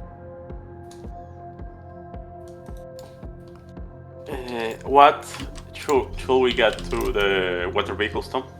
Like strength, dexterity, wisdom? That is open because that is up to your character. What skill do you use? Right? And then you apply the appropriate skill. If you use, like, intelligence because you're recalling upon the teachings of your old mentors or whatever, and you use an old technique of his, and you successfully recall a technique and you execute it, then it's going to be intelligence. If you're using just your raw barbarian strength, just paddle your way through, it's going to be strength, right? But water vehicles gives you proficiency. So I can use the same argument to use my dex. Just being like, using like quick motions and a quick eye to just dex it. Yeah, absolutely. Have you guys ever been canoeing before? You absolutely could use dex to help with steering. If you know, like, just like how dipping the paddle into the water and sort of like the way you angle it sort of helps with some steering. It's exhausting though, actually pushing yourself forward. Eric's going to be using his strength, pushing the boat forward and trying to steer with just his paddles. Okay. I'll use the wisdom of the experience. I asked for magic to get a little help, but yeah, I recall my time at the sea. How my lack of strength and dexterity makes it hard, so I learned tricks like jumping into the row or to move faster or to shift the weight of the boat. 15. Doom is going to use Eric's just paddling like a madman. Doom's going to use his dexterity to lean on Brooke or Prince to assist him in angling away, like to paddle away to help maneuver the boat with a bit of a sharper turn to avoid it. Well, I appreciate your character trying to help the group, certainly, because you took the foraging action for this encounter. I'm going to say that you're too busy, like, focusing on gathering food and preparing the food so it's edible to aid in this check. Thankfully, you have more people on the boat. I will use Prince Darrendel's rule for this one. But in future, with encounters, if you want to forego foraging and serve as the crew, then designate yourself as such, and you'll be able to use your skills for any hazardous encounter in the future. Darrendel, unfortunately, rolls an 8 for dexterity. He's not a very elegant creature despite his looks. So that's going to be consequences for this boat here. Just want to see who else did not pass the DC of 10. We have Eric and Flint crew in this boat. Shushar and... I really wish they were not separated, but I suppose... Do you guys wish to keep a fourth boat? They will. They'll do the good for the group. But you guys wish to keep a fourth boat here? They should probably just come into our boat, shouldn't they, Flint? Yeah. But let's At a smash. certain point, there's no reason to be separated. Hey, Tom. Yeah? How long does the poison linger in the air after one pops? It lingers. What would you like to do? It lingers for a few seconds. What would you like to do with the poison? It lingers, but it disperses? There is a very light... There's no wind per se, but there's a very light moving of air draft that disperses it eventually. But it does cluster in clouds here and there, making it so you guys have to maneuver around these clouds. Again, what are you trying to do? What are you really asking me here? I'm gonna hop in the boat by myself and I'll be like, I'll clear away, just wait until the poison disperses. So you're hopping in this boat here? Yeah, I'll hop in by myself. By yourself? It's because of this. That's fine. Just remember that these coracles need a crew of 2 to navigate effectively. Oh shit, you're right. So I'd be operating like what, half speed kind of deal, or like If really slow. even Yeah. everything at disadvantage is it's not a very good idea. No, it's not. Damn. Thought I'd be able to clear a path, but sadly no. Well, I'll how would you like to try clear a path? Yeah. Yeah, well, I would need someone with me, kind of. Oh, I can't put it. If you press Alt, you don't have to stick to grid. Yep.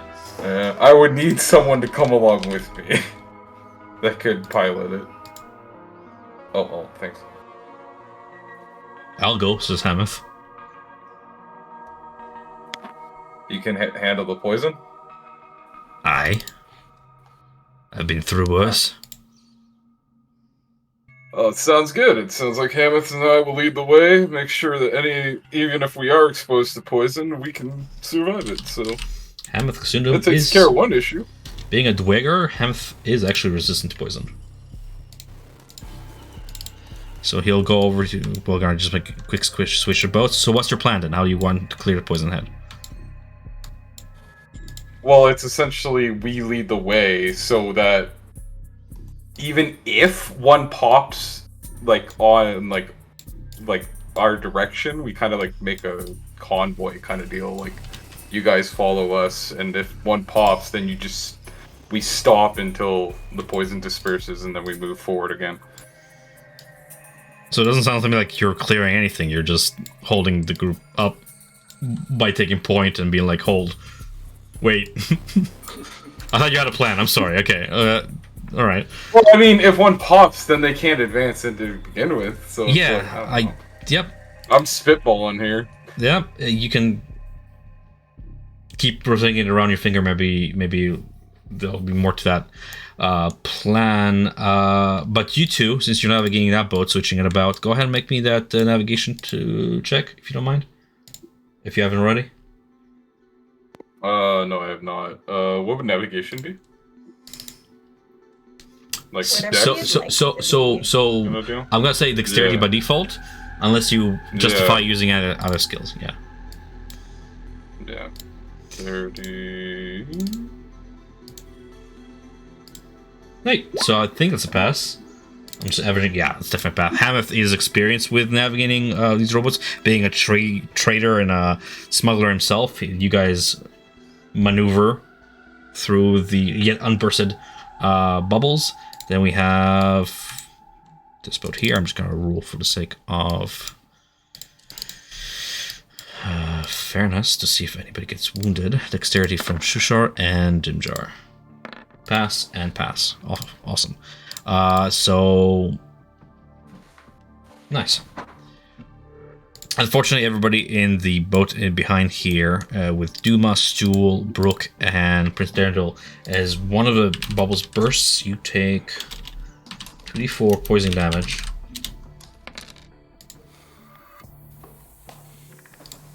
But it's not the worst of it. Stool is... I feel like on my con should have something against poison. Let me check. No. No, Not Stool. he is a living creature. He needs air. Stool No, does not Stool. like the chemicals here. He is wounded, reeling from his poison. Okay. How much health does he have left? Because Doom will heal him. You can heal him if you want. Sure, Doom will cast a Cure Wounds on him to heal him. Okay. Here's me changing colors of tokens for no reason.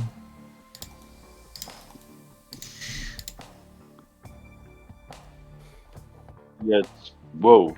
What the hell happened there? As you heal him and you guys navigate onwards past the section of the Dark Lake, you guys encounter... I pre-rolled these, so I don't have to roll them in session and improvise. You make very good headway thanks to the navigational skills of the people ahead of you guys. Traversing strong current, but you suddenly, those of you ahead, roll me a perception check. This is gonna be darts because you're the leading boat. Perception.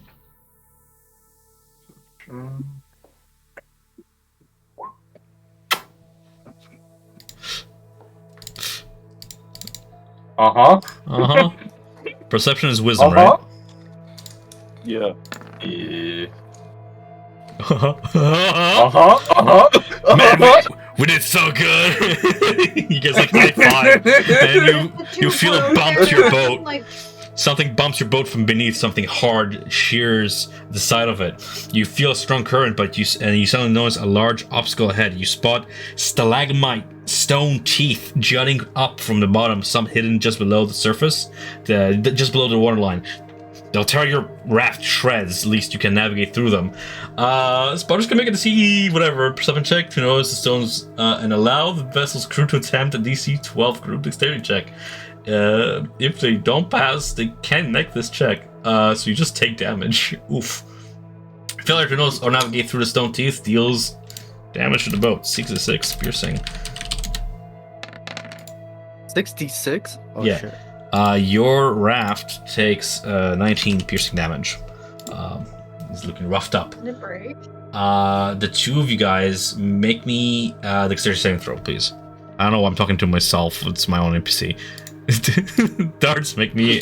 You cling on with your dampy reflexes as your boat bumps about. Hameth is gonna make a dexterity check. Hameth goes overboard. No. Can I try to help Amot? Of course. Landing into the water. There's no battle map. We're going to be theater of mining here. You navigate quickly to alongside the boat. Make me the same perception check, please. First, as you navigate the same area as the boat. Sure. 23. You expertly notice the stone teeth. Go ahead and make me you and your crew make me a dexterity check to navigate through these teeth as you make your way alongside the boat to the men overboard. Does having water proficiency help me at anything? Of water course. vehicle. Water vehicles, yeah. It applies to all of this, yeah. Okay. 23. Right, and Eric? Because it's a group effort. You cannot 11. possibly pull him down between 12 unless you roll like a 1 or some shit. But it's funny if it happens. Yeah, you managed to make your way funny, to the man overboard, who's already getting surrounded by more of these manta ray-like creatures that begin circling him. You have a round of fraction. Let's do Flint first and Eric, just because I want to have Ivan finish off with his plan there. Sure. As he's landing in the water, around him, a land of ice start to appear. Ice? As the water is being frozen. Yeah. Nice. Cantrip. So, This yeah. is what you did, Greg, in Curse of Strahd. Yeah, the water becomes opaque and freezes over to shape a little platform that floats up for him to cling onto. He's not drowning beneath the surface. Okay, so that's gonna be Ivan's character's action. What did you want to do, Eric? As we get close to him, I'm gonna just grab him by his arm and try to pull him onto our boat. Easily done. It's gonna be an athletics check, just normal one, because you're over the side there. But you're a big, strong boy. The strongest. Done and done. Hameth is pulled out of the jaws of whatever lurks beneath the surface there. I feel like Darts and Hammett had a bit of a beard contest. Weren't paying attention. Yeah, the beard. Didn't Darts lose his beard, unfortunately? How long did it take you to grow this one out? A day? What?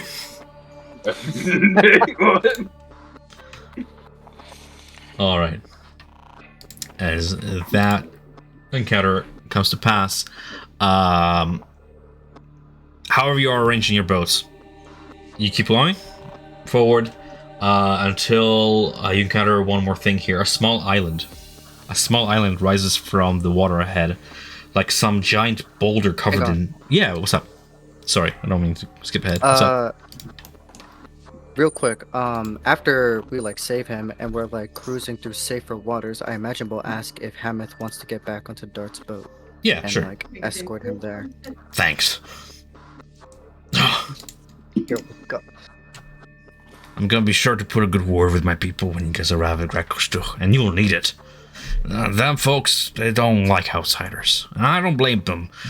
Most people in the Underdark suck. You tell me, as I point at my new shocker. Like your what? The color of the drows, like the spider. He said, "You tell me." Yeah. I agreeing with him. Yeah. He spits like into the water. That you can tell that him and his kind despise Drow. They have a feud going on. Alliances between Duergar and Drow are all nearly unheard of. So he's with you on there. As you guys navigate onwards, as I was saying, a small island rises from the water ahead, like some giant boulder covered in luminescent moss and mushroom growth. You spot it from this distance because of a large zirkwood mushroom that grows upon it, with clusters of fungi sort of clinging to its thick stem. We're talking like a 4-story mushroom here. Like it's gargantuan. A few pale crustaceans. These creatures can be seen crawling about the island's shore.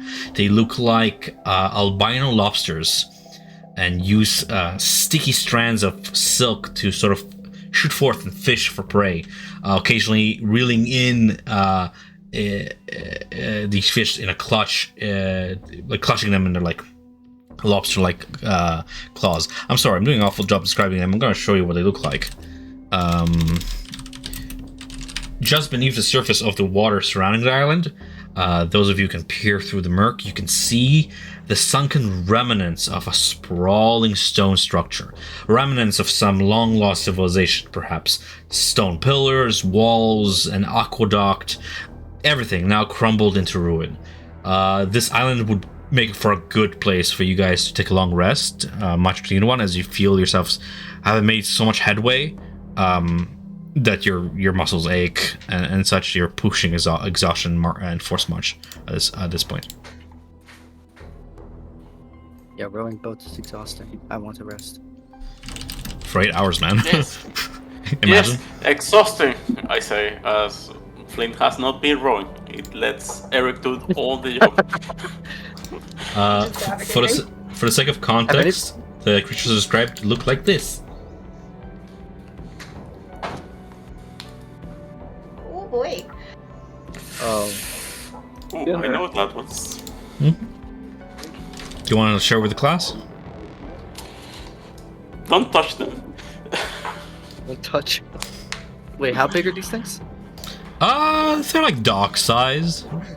They're pretty large for a lobster. Probably Pretty big, yeah. Yeah, probably could grab a kobold in their grasp and just death roll them into the bottom. Oddly specific.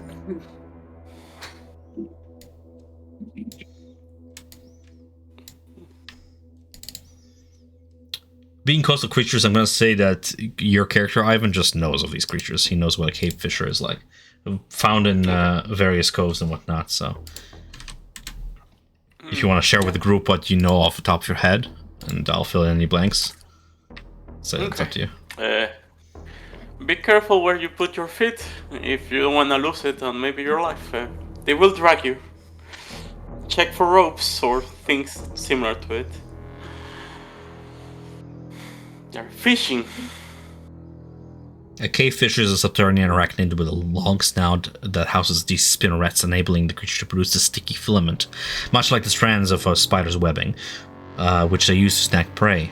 Usually they hunt in small animals, and particularly are fond of like bats, so it stretches a filament over an opening such prey might use to traverse through and just catches them. It then climbs to a hiding spot and adheres itself to a surface to rest and wait. It's a very patient hunter, and you can see this sort of behavior already as they are hunting for bats and other creatures along the shores and various crevices of this island. You see a bat sort of blunder its way into one of these filaments, and the fisher reels its meat toward it, and a group of them just huddle around this poor thing and quickly dissect it to pieces. Predator and prey, guys. While they are dangerous, they also are a scarce source of food in these waters. Let's do something fun here. Flint, rule me a nature check. This is to recall additional information that you might or might not have. This is rarer information, but you might know this, being your background. 6? Yeah, 6. You don't know if this is true, but you heard a sailor's rumor that if you take these big old crustaceans and you bleed them into a bottle, they make for one hell of moonshine. I think we need to take off the edge of this, you know? Like, I know a friend, he used to harvest them and do great parties. So what do you think if we celebrate a little bit about surviving the real prince? Can we do that in the morning? I don't think so. Dirk says, if you want to add to the party, you can, but remember, I already have some wine that, like, we stole back at the prison, so I got some fine fungus wine. I also have something Can I- we can try as well. Yeah. It's from a flask that I took from a shoe. It smells strong, but we can all take a swig of it. Was that Eric?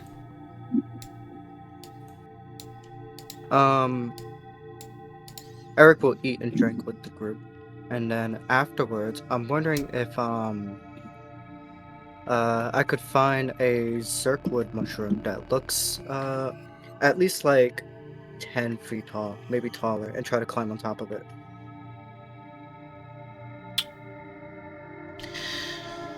So, still in the boat, you look onto the island, and the singular zirkwood mushroom described is about 4 stories tall. You find your quarry. Oh my god, 4 stories. Yes. Okay.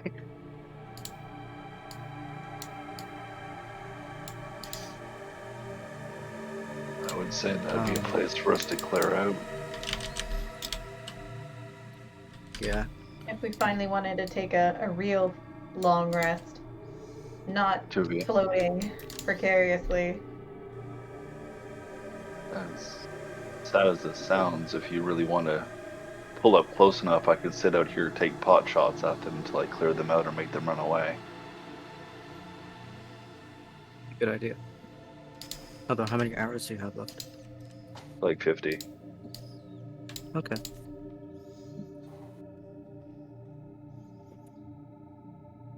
How many of those creatures do I see? At least a dozen. Some of them are crawling into their various fissures and hiding spots as you close in distance. Some remain on shores. I can shoot and clear out the ones that remain. But when we get there, we'll probably have to fight and kill the crustaceans that are there that probably want to defend their home.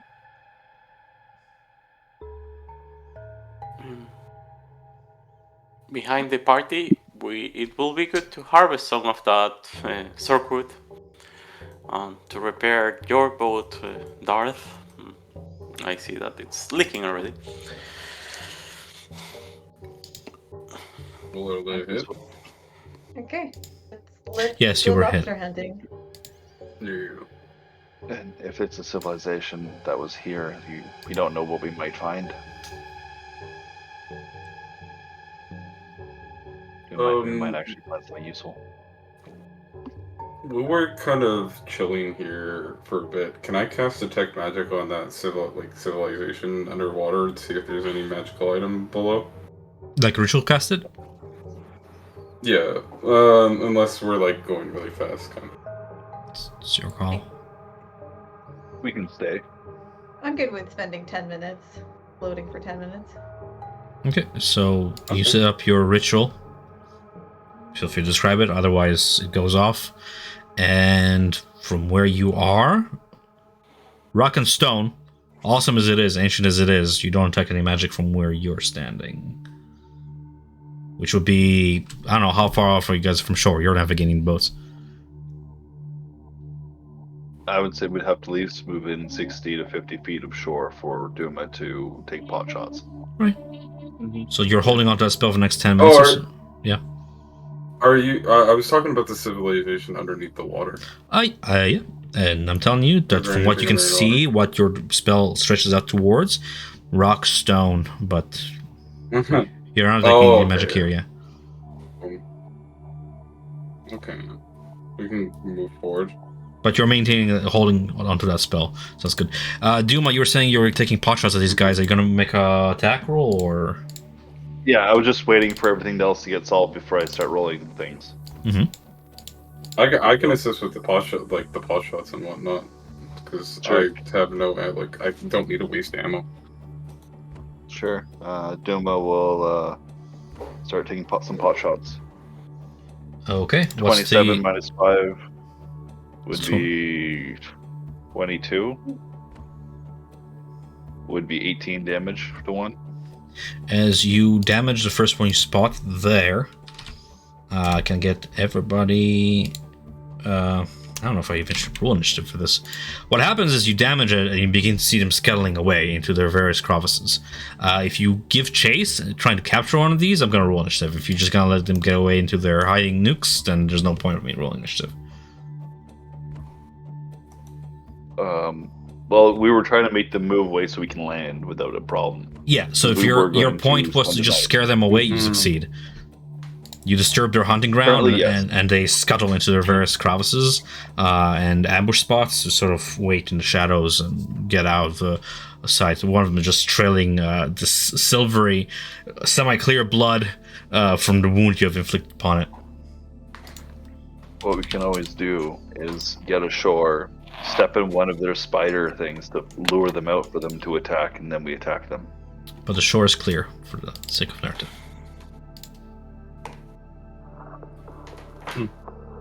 Looks like we can maybe land, but maybe keep our guard up. Most definitely. I'd be more interested in see what might be in the tower. Okay, you guys make your way to shore. Yes. Okay. Shushar assists with tying off the boats one by one to those who need assistance, as well as Hameth, both having experience with boats, tie them off so they don't drift away. You stand upon muddy ground, moss and fungus growing to either side of you, and a looming mushroom ahead. What do you wish to do? Does anybody want to go inspect the tower with me? Let's go. I'll come along. This is all theater of the mind. I don't really have a map for this, but that's fine. We don't really need one. The Zirkut mushroom is massive. 40 feet in height at least. Its large grain-like spores you already know are edible and nutritious should you harvest them. The hard woody stalk serves as a source of timber throughout the Underdark and can be used to make furniture, containers, bridges, rafts, whatever comes to your mind. Skilled crafters among you can even use stains, sanding, and polishing to bring out these beautiful patterns in the Zirkwood. Growing along the stem of the Zirkwood shroom is a bioluminescent green moss that sheds a dim light. You would imagine if, those native to the Underdark explain that many creatures harvest this moss called Ormu, or Ormu with an O, Ormu. And if harvested and dried, it can be used to make phosphorescent powders and pigments. It's one of the more exotic mushrooms of the Underdark, so growing about the mushroom, several 2-foot tall mushrooms. They grow in a ring around the Zirkwood shroom. They have these glowing orange caps to them, bulbous and torch-like in shape almost, if you will. Those native to the Underdark explained that these are torch stalks that have combustible caps that can be ignited to provide torch-like light. using their like fiery spores.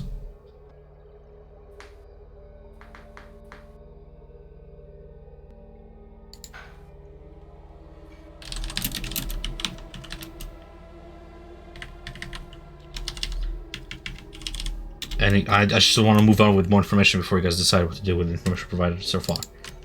If nobody cares, then I'll just keep moving. We should harvest some timber to repair Dart's bow. And we should definitely get the torch stalks because they can be used in many different ways. Can be used to set off powder or a delayed reaction, perhaps.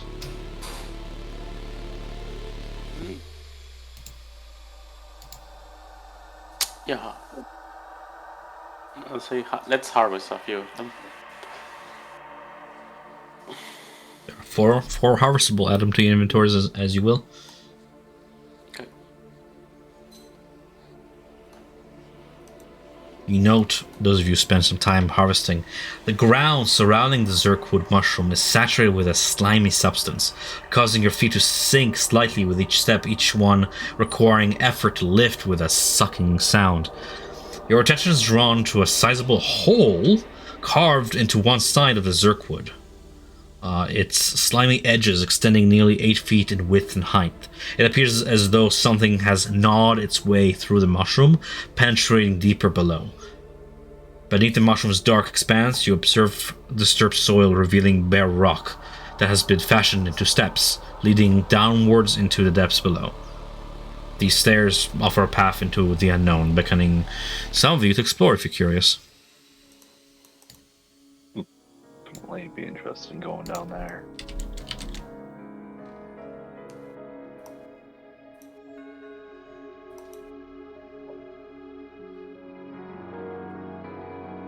Anybody else would be interested in exploring down there? If I stand at the entrance with, like, Duma, is there any magic down the steps?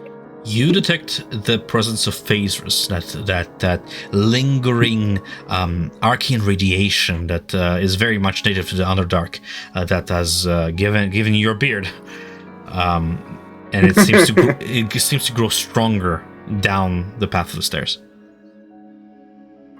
You got phasers down there. Gotta stroke the beard. Like, yes. Well, if we have Fezris down there, then I'm definitely interested in going down and see what's there. Last time we found some very interesting things. And you know what? You did get a very interesting beard from that. I would be game to going down and exploring. Oh, I thought you were gonna say try and get yourself a rainbow beard like me. The rainbow beard doesn't fit all black. Your white hair.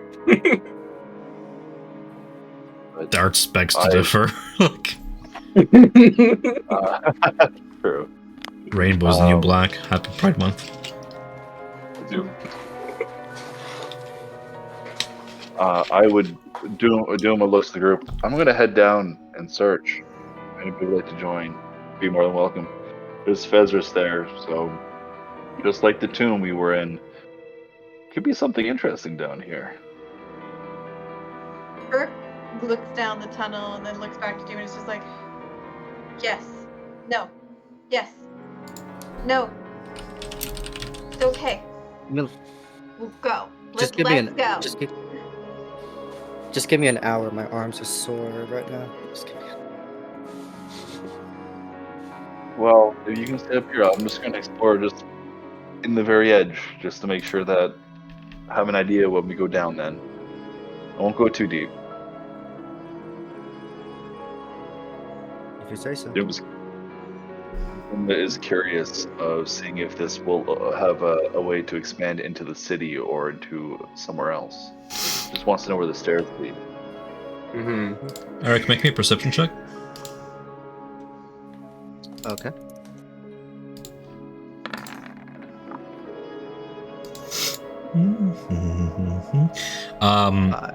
You focus on your group and the darkness throughout. I don't know if you have Dawnbringer out and about on you, As much as the sword wants to be lit at all times, it's your choice.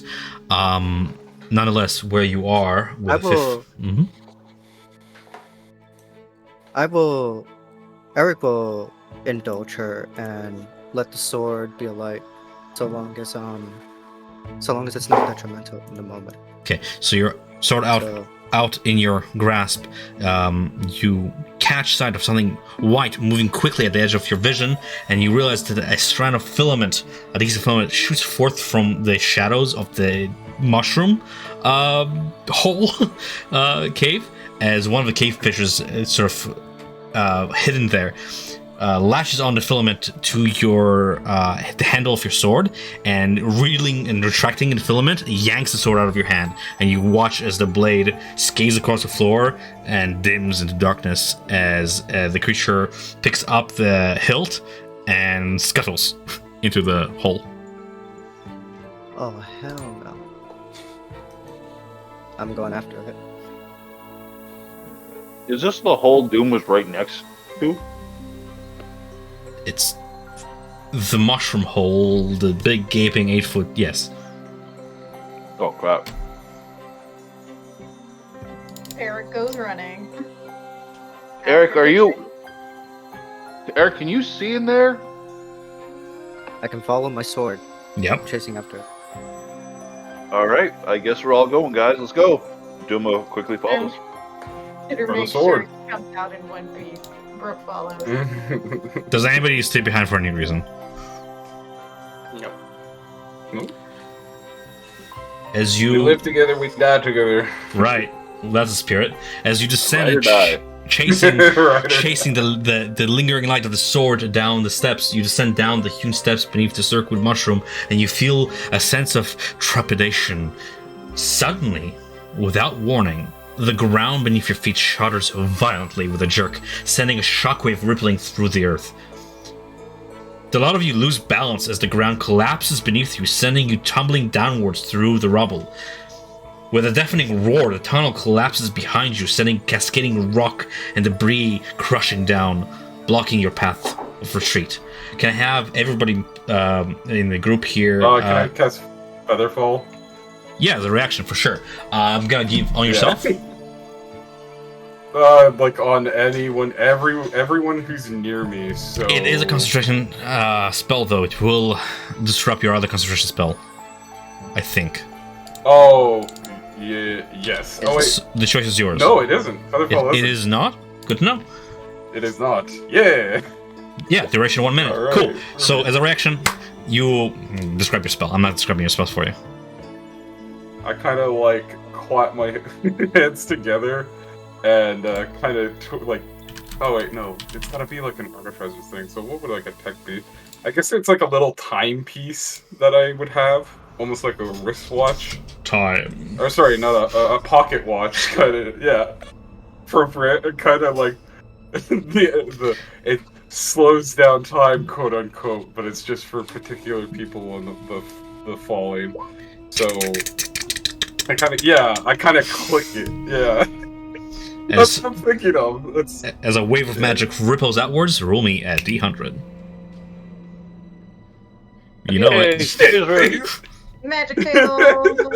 Wild magic. I didn't think about it, but to be fair, my priority is safety right now, so I wouldn't think about it.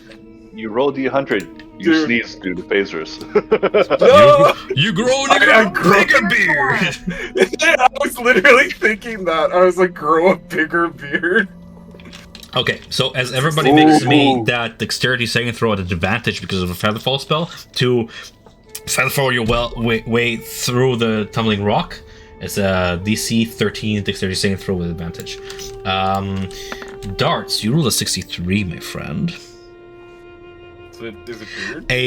A cloud of fog spreads out from darts, swallowing you guys into even further obscurement as you cast fog cloud center on yourself. It'd be funny if it cascaded because you cast fog cloud on yourself. I have to roll again. Goddamn. A 20-foot radius sphere of fog centered on a point within, like on yourself, heavily obscures the area around you. It lasts for a duration of up to. Oh, this sucks! It casts, but he's using your concentration. Wait, what? Yeah, because it's a concentration spell. There's no way for me to not. You know what? We're gonna make a choice here. Either you control the spell somehow, like as it latches onto you as a spellcaster, or it's just cast upon you and it lasts for an hour. But I can't cancel it, kind of deal. You So can't that's, drop it, like, exactly, kinda which is giving me the even option. worse when you think about it. Mm. You can always What's read. funnier? Wild magic, man. Hey, you didn't lose a spell slot though, so that's Yeah. fine. Like you drop your concentration gets shattered by this split-second decision as a fog cloud spreads around you in a 20-foot area, heavily obscuring it throughout. Wild magic, man. Alrighty then. As the rest of you guys fall, did anybody not succeed on the C13, having rolled with advantage? Flint fail. Fail, you take 1d10 bludgeoning damage from the fall. But Feather Fall, see, I'm making you roll for this, but I think Feather Fall. No, I'm gonna say you take bludgeoning damage not from the fall, but from rocks falling upon you. That makes more sense narratively. Mm-hmm. Yeah, you still had advantage on it, but you didn't take damage from fall. The rest of you land safely thanks to Dart's quick action. Good. And as the rumbling grows faint and the dust settles and intermingles with the spreading fog, this rainbow fog surrounding Darts, you blink away the days. You hear the sound of rushing water. You feel a pool of cold water gather beneath you as I put us on the map. I'm gonna have you all clustered together. We're all here together as friends. Oh my god. Sure, you know what? All in the same spot is actually better for me, because then I can just select you all and then spread you out from there. There and then stool. How long do your little chewingas last for, my man? When I cast it, 1 hour. I cast it as we were pursuing these guys. Okay. Right now you guys see pure black, right? Yeah. Good. That means that my map didn't glitch out. And then if I put you guys here, and if each square, yeah. Secret tunnel. Secret tunnel. Papa. Tumble down, tumble down, tumble down. As soon as Tom said there was a bunch of stairs, I literally started singing "Everybody Likes a Slinky" in my head. Everybody likes a slinky, slinky, slinky. Go, slinky, go. Yep. Down. I think that's Me it. inventing a slinky just for Duma. Turn my wand into a slinky wand. That's nice. Alright then. You blink away the days, trying to take in your surroundings. As panic grips your hearts, you realize you are now trapped, surrounded by the suffocating darkness of some underground labyrinth. You look about, your eyes adjusting to the darkness, and you see your companions rising to their feet all around you. The air here is stale, the water level is steadily rising beneath you, and in that water you see the remnants of a crashed crustacean still clutching the hilt of that sword in its claw, but it's dead. Oh, thank goodness. Oh. Gonna pick up Dawnbreaker, ask her if she's okay. I'm fine, thank you. That was fun. Please don't leave me here. I'm scared. Yeah, I don't want to stay here either. Back into the depths, under the tomb. Ooh, I would say exciting, but I would lie. I do not want to stay here. So, is Eric casting light right now? The sword's casting light. Yep. Yeah, cool. So I'm just making sure that your token can see. Casting light about, you look about. You, with time running out and no obvious way out, you steel yourselves for the daunting task ahead. To find means of escaping before it's too late. As the water level continues to rise, you realize that you guys have collapsed somewhere beneath the lake, and it's seeping into the structure. Let's go, my friends. Onward and upward. Can I give a Doom chance will lead the group happily. Fucking aw. Does anybody else wish to take point with Duma? Brooke will go forward with Duma. Sounds good. So you guys two take point. Oh my god, I just realized how many. 1, 2, 3, 4, 5, 6, 7, 8, 9, 10, 11, 12. 160 divided by 12. We'll turn around and be like, Flint, can you grab Eric's hand? Although I suppose now he has his sword back. He should be okay. My pen? Sure. What is a pen, sorry? I was thinking of Eric not being able to see down here, but he has his sword back, so he should be okay. I can see. Yeah, thank you. Okay, so except for the light sources that you have about you guys, these chambers are completely dark. So does anybody else use any source of light? Oh, Doom is fine with dark vision. I'll use some light so I can see. What kind? The small kind, produce flame kind. Okay. 10. You produce your flame. Your spell takes hold. And you see the phasers of... it's a cantrip, right? Yeah, it's a cantrip. Yeah, it is. Phasers plays with it, changing its color a little bit, but doesn't react violently enough to cause a magic surge, being just a cantrip. It works on level spells. But as your flame burns, you can see it's flickering down a little bit in this environment. Even though it's magic, it's still consuming oxygen. And you realize that it is consuming the precious amount of air that you have in here. Keep that in mind. Oh, no. Yeah, let's put that off. Like, I'm not gonna consume it. So, sorry, am I counting the flame as... Like, you're saying that the flame is consuming air, right? Yes. Like the oxygen. Yeah. As I noticed that, I panic and, like, squash it. I kill the flame. You kill the flame. So I won't add light to your token then. Anybody does use source of light of any kind? No. Okay. I am gonna go look up Pupido real quick. Eric is gonna increase the amount of light that Dawnbringer's emitting to 25 feet bright, 25 feet dim. It takes 2 actions, but I imagine it's simple enough to do as we walk. Yeah, we're not in combat. Bupido is going to use prestidigitation to bend his savant magic, clasping his hands and then causing one of them to glow with an arcane symbol. It sort of traces up his arm, and you can see on the back of his hand, the symbol coalesces into the same sort of Y shape of Demogorgon. Cool. Seem to have taken a liking to that symbol. He'll be casting light as well. Yeah, it's the concerning. Power recognizes power, one got to another. What happened in Sloopdulop was nothing short of a glorious spectacle to witness. You would be lying to yourself if you weren't saying that you were in awe yourself. Not awe. Then I'm lying to myself. Doom was gonna take point and lead the way.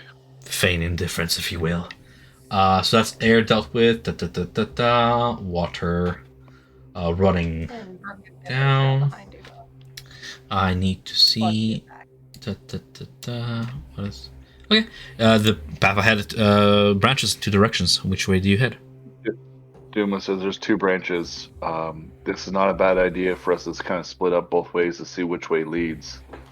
If we go as groups. Yeah, well, we can always try. I'll go right, you go left. Okay, Please don't but do if that. I don't see you, I'm turning back. Please don't do that. I'll stay with you, Eric. Okay, You so look to know, like, you know what to do. so who heads with who? I'm I'll going head with with Duma. Sounds good. Anybody else heading with Duma? Cool. So I'm gonna guess Flint, you're heading with the other group. Yeah, but I'm stuck in the wall. I cannot move. Why? You guys can use Alt. You know what? I'm gonna be moving guys from here on in. So for the sake of, there we go. Help you out. Darts. We should be Uh, moving stealthily if we have no light around us. Sure. Yeah, both of us can see in the dark, so we should be fine. Yeah. You guys are the Let's dark move group. slowly. We are the light group. Okay. We're the Sith. As your I got a light, weird looking lightsaber. It's your all light, rainbow colored. weird-looking lightsaber flickers against the damp stone walls of this ruin. You come upon a chamber adorned with intricate bas reliefs depicting scenes of arcane mastery that stretch throughout this hall in broken segments, perhaps telling of the purpose of these chambers back before they succumbed to ruin. Carved with exquisite detail, the reliefs tell the story of the ruin's past glory and the hubris of Netherese creators. One carving depicts a towering portal, surrounded by robed figures engaging in a complex ritual of incantation and sacrifice. Upon closer inspection, you notice that the bas reliefs are divided into two distinct sections. The upper portion depicts scenes of Netherese and Drow arcanists using this portal structure to commune with extraplanar beings, exchanging knowledge and forging alliances across the planes. Ethereal creatures of all shape and size emerge from the portal, their forms rendered in shimmering detail as they engage the Netherese in some diplomatic act of cooperation. Beneath these scenes of cooperation lies a darker narrative.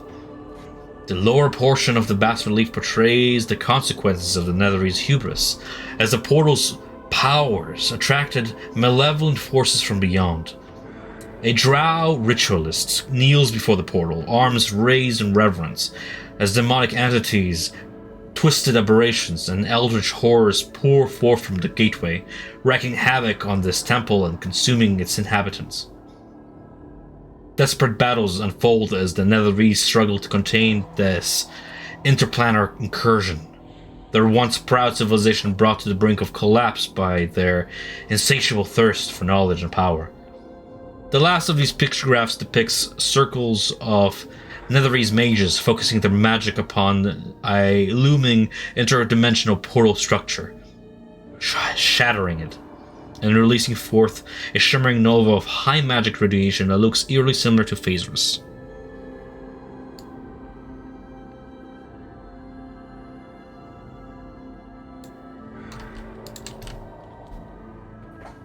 Yes.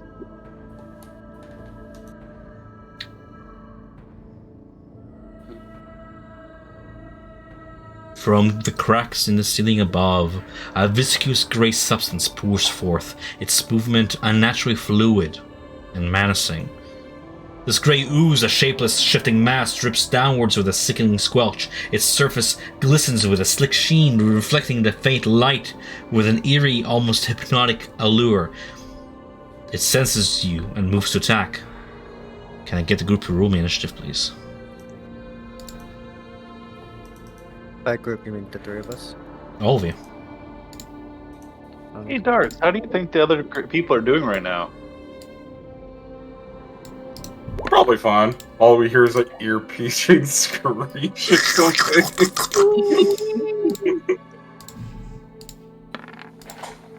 It's a melting Oh, shit. wall. One of us. School should not be out front. We Schools lose are school. Vanguard. We can't talk to anybody. Right, putting you guys on squares of combat. Ta-ta-ta-ta-ta-ta. Perfect. Although, honestly, you can just use a measuring tool to measure how much you go and not use a grid. Because a grid is a variant rule. If everybody rolled initiative, I'll have Duma. Go ahead. Duma would see the viscous thing entity in front of them and be like, this thing's ugly. Pull out his hand crossbow and oh, that is disgusting.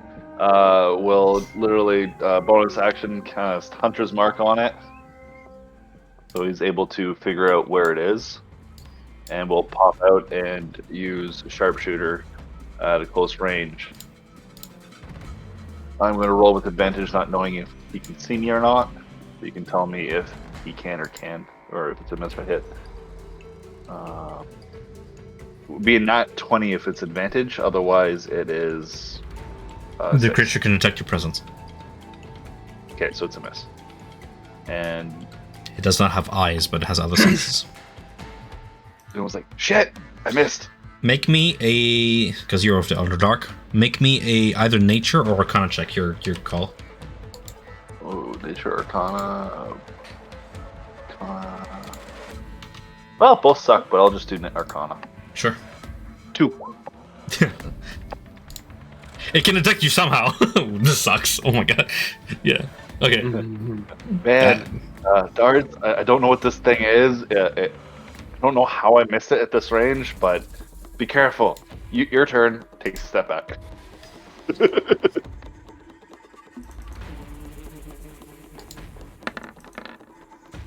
Might be a mole?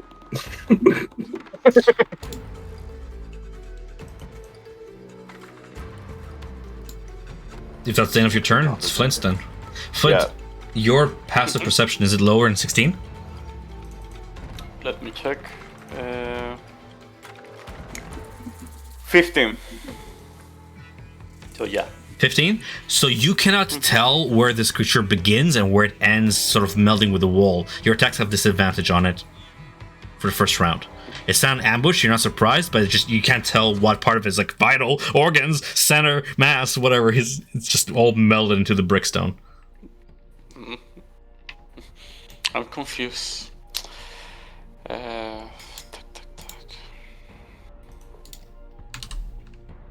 Oh my god, hallways. That's a bitch. I'm gonna do something here. I'm gonna give you guys what's called Explorer's Mode. You should have a little grayed out zones where you've already been reveal themselves to you guys. So you can track your movement around here. Okay.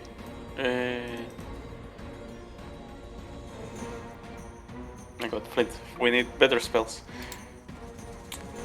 Let's see, if it's not broken, let's try it. I'm gonna throw a Produce Flame at it, like between Brooke's legs, because I'm small. And disadvantage. You see, I speed it. 10. Yeah. Does that hit? It hits. You have an armor class of 8. Oh, yeah. Oh, look! It's where the heart is beating, I say. You learned that it has a resistance to fire as the flame gets swallowed by the creature. Total Oh my god, what doesn't 3. have resistance? Well, I mean, they're oobs. And yeah, like, you know, like I'll teleport these guys if they wish to the front. Brooke and Eric, if you wish, you can move 15 feet. Sure. Okay, so Duma and... you know what? This creature's not intelligent. It doesn't have eyes. I'm just gonna have it roll at random. Duma, odds or evens? Odd. Odds.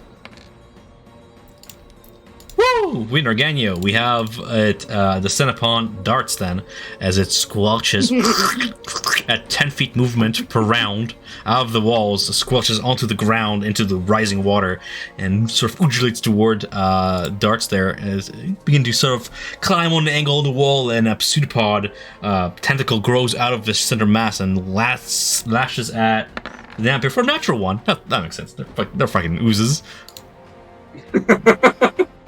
Yeah, we both won. Just sort of against you, spreading its muck about. You are not an alchemist, but you're an artificer. You've played with various compounds to create your magical artifacts. As you look down upon your armor, at this viscous gray mass upon you, it's sizzling, corroding, melting away pieces of metal on your gear. Almost. Acidic. Yeah. Yes. Brooke somehow ended up all over there. How did you cross the chamber past the screen? Yeah, okay, I don't care. It's fine. Brooke, what do you want to do on your turn? We teleported. Oh, you teleported. Okay, that makes sense. Yeah, Yeah. I was here, and I ended up here. What would you like to do on your turn? So Brooke, seeing this ooze, she doesn't really want to touch it, so she summons forth. She brings her hands in, and like a whoosh of like unfeathering wings, she summons her astral arms of astral self, and any creature with of her choice within 10 feet, aka this guy, must make a dex save. Oh, Dex, you bet. I'm so good at that. Mm-hmm.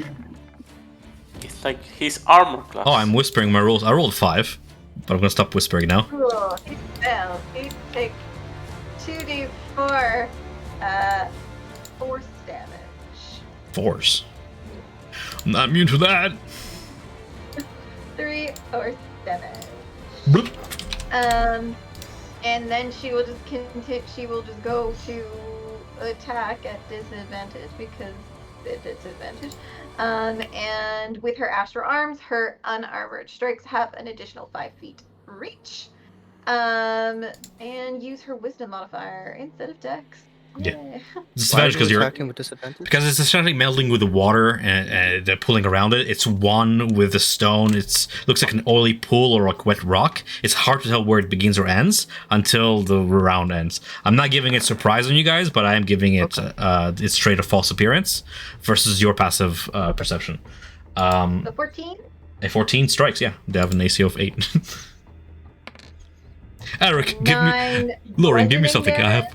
These creatures are pathetic. I'm just using whatever I can. 9 bludgeoning damage. Which, weirdly enough, they're not resistant to bludgeoning. You'd think that they would just absorb that. But, yeah. And it's going to use her bonus action to strike once more. 9? Hits. Or 9 more bludgeoning damage. You want to describe how you kill mud? So you just see these astral arms just kind of take like a 1, and then the second one just blasts through, and you see this bludgeoning of just blood everywhere. You feel a tingling sensation on your fist, your actual ones that you hit with, if you did. I think like as if. These are with her astral arms. So Oh, cool. Then you're out. Then you're fine. I just fucking punched my mic. Okay. Cool. He doesn't get a turn because he's destroyed. Eric, what would you like to do as you hear more scuffling combat come from this direction?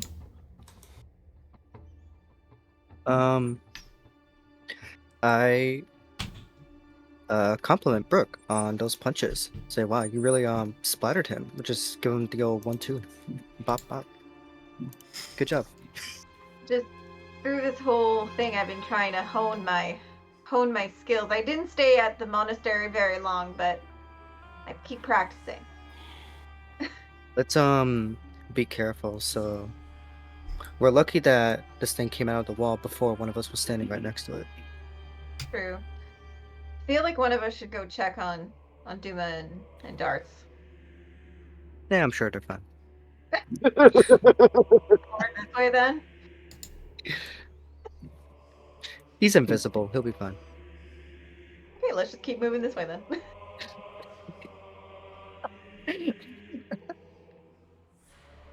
That is my turn. Okay. Eric, because your light sort of hits that area ahead, you see the area contains the skeletal remains of what looks to be like a drow, along with a dark metal mace and a scattering of coins. Oh, okay. All right. So that's sort of like ahead of you, like in this area. Bottom of the round, Darts.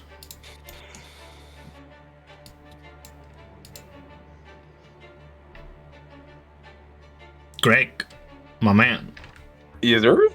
What would you like to do? Get I'm her trying to man. think because it's in melee range, so I can't really attack with my ranged weapon. You can still punch him. I can use the whip. Don't you have a whip? Yeah, I was about to say. Let him decide what he the wants to do. whip. Yeah. It's his turn. Yeah, I'll do the whip. 12 to hit. 12 hits? Smacky. 4 slashing. And then I'll do the gun.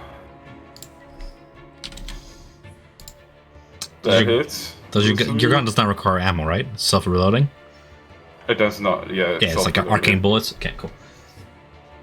12 hits, yeah. Arcane. Oh my 12 god. force. You shoot my ooze! It blubbers weakly as it's losing form, and it's the equivalent of ooze bloodied. Well, Duma, it works! Get him! Yep. Get him. Ah. Shit. Should I use a dagger on it? Like, what will happen to the weapon? You know what? I'm just gonna shoot from a distance. It normally does me really well. Dooman's gonna run past it so he gets an attack of opportunity. 8. Misses! Duma will sit here a good 20 feet away, not knowing if it will see him or not. He's gonna do the same thing, sit down, sharpshooter it. I'll just roll with advantage, and you can tell me if it hits or not. And it would be. He can still sense you. As you're Okay, moving around it, it just follows your movement. 8 Alright, so I hits. still hit it with 8. Yep. So it does 17 plus. How do you want to do this? Why is that there? So yeah, 18. So what I want to do is I want to shoot when it's blubbering, like it's exploding. It looks like that is the area of its weak point. Doom is going to shoot it, and when it hits it from the side, it's just going to explode over the side of the wall.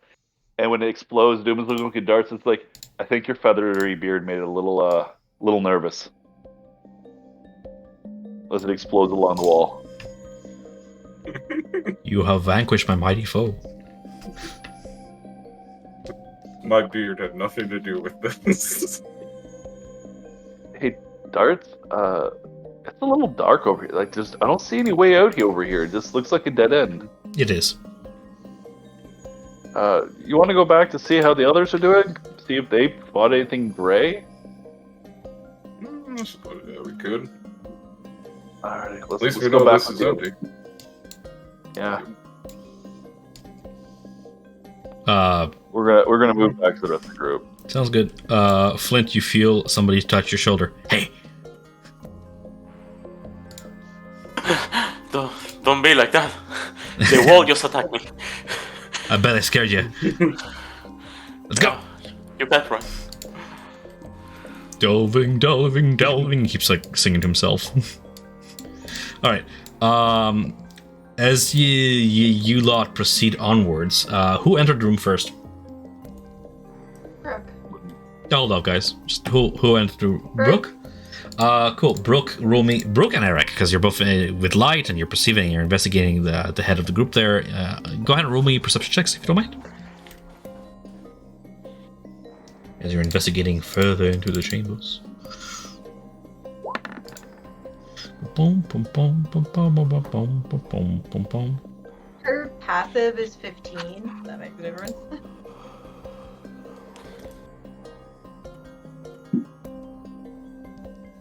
I'm just reading.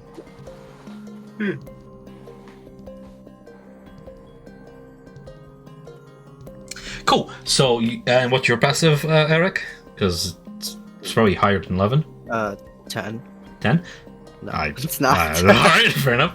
So, as Eric and you wade into the room, and you notice that, as I described it, the skeletal remains of a drow, like his half of his face is still there, you're like shocked, frozen, decaying away, along with like this dark metal mace and a scattering of coins.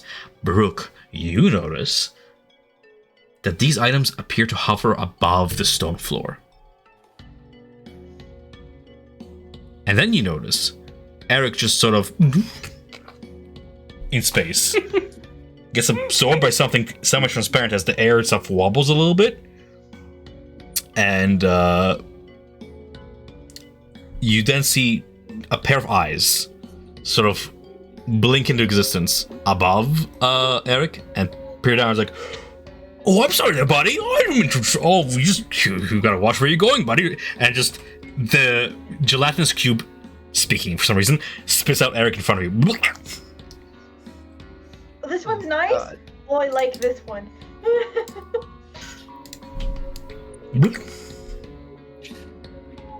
Eric sort of like groans and is like, yeah, it's nice. Two large gelatinous eyes blinked into view from within this translucent mass of gelatinous cubeness. At first, you're taken aback, some of you perhaps, unexpected sight as this is, but as the eyes regard you with an almost curious sense of intelligence emanating from within them, the blubbery greeting echoes from the mind of this creature into yours, as if the creature is speaking to a lot of you telepathically. Hey, friends! I'm not gonna do that. Hey, your friends! I'm Glamagool, the wobbliest ooze in all the Underdark. And who are you? And what brings you into my slimy abode? I was gonna do the whole like cheek slapping thing, and I'm like, I don't have the energy for that right now. Or kind of just puts her hand on Eric. He's like, well, we followed this one into the dark after his sword. Ooh, adventurers! But you don't look like the usual snacks that water and eating here. Tell me what it's like to have bones and stuff. Sounds kind of crunchy. Never really think about it.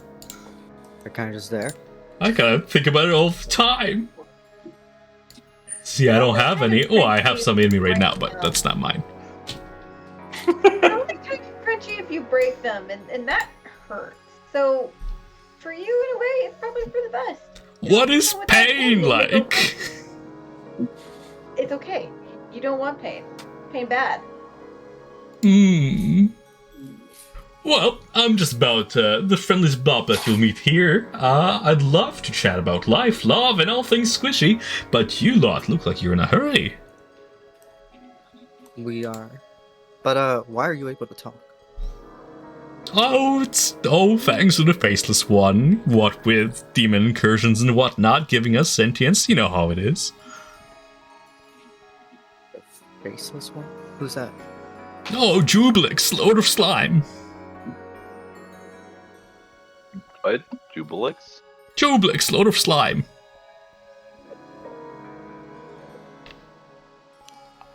Is he here for any reason? Oh, I mean, in part, he is in me, he is in my friends that you slew back there. Well, they're not my friends, but, you know, my fellows. We're all a part of him, an extension of him, but he himself, as you would call it, the core essence, is not here. No, that would spell your demise, and that would be a sad thing, because then we would not have met. Sure, wowzers, you guys are interesting. I mean, you're not trying to eat me, so that's a plus. Say, got any tips on how to blub out of here? I was gonna ask you that. But we could try to find it together. I suppose I could stick around to like little finger guns spawn into existence for a moment there as he blobs them into shape. You hear my gun like click back. Like, ooh, what's that? pain. Ooh, I don't know. I apparently don't want that. Well, hey guys, Yes. I'm itching to know what's beyond these gooey walls, so say what, I will stick with you, help as I can, and let's get out of here. Say, got any juicy tales from the surface? As you think about that, we're gonna round off session here. Hello, I'm Glabagool. What did you say the name of his leader was? Jubilix? Jubilix. It's the Jubilix. the demonic prince of ooze.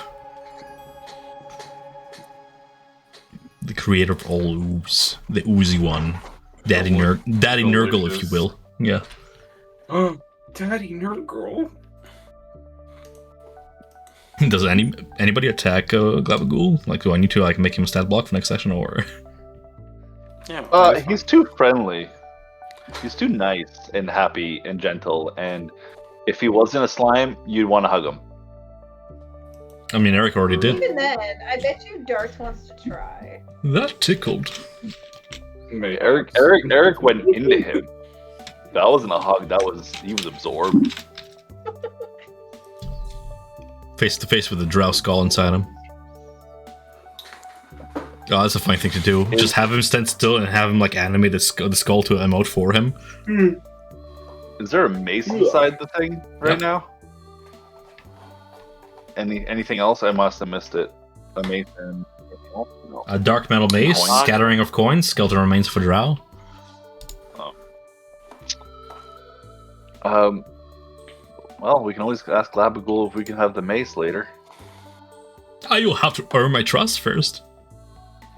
Well, let's try to get you to safety then.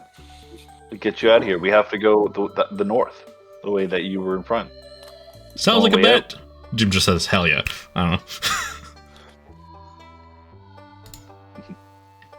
Also, please don't eat Jim Jar. He's our friend. I will consider So it. he might. He might like the gold that's. Then I suggest we find something else for me to eat. Boy, I'm hungry. Anyway, we're gonna pick up next from next session here. I am running low on fumes at this point. I can give you some fish. Alright. I'm gonna go pass out. This fun session, and I'm really happy we're doing more dungeon delving. It's always a lot of fun. Yeah, and so happy we all got out of Sloopdulop. More or less in one piece. Man, It's like for a second there, I thought we were totally fucked. I didn't think we were fucked. I thought we were gonna lose Prince Darendelle. Happy we Yeah, didn't do that I was that. just like, are you ready? I thought we were gonna lose I'm you just, like, when I flirting saw for how my deep cues in you to, were. like get 120 feet of movement a turn. Like, Mm-hmm. Yeah. I thought we were If gonna it lose was- you when I saw how deep in you went after him. Because I was Well- expecting that after the demon made it to the shore, the Tom was gonna start making like attack rolls against us or something. He has plenty of Yeah, Kotor that to is- feast on. yeah. Well, it's more Duma is a soldier. He wasn't going to leave anyone behind. He was going to Mhm. make sure that everybody got out safe, or he was going to try to stay to defend. That's just his personality and who he is. I love how Brooke still managed to fail the canoe deck save when she has a frickin' dex of 18. Just like,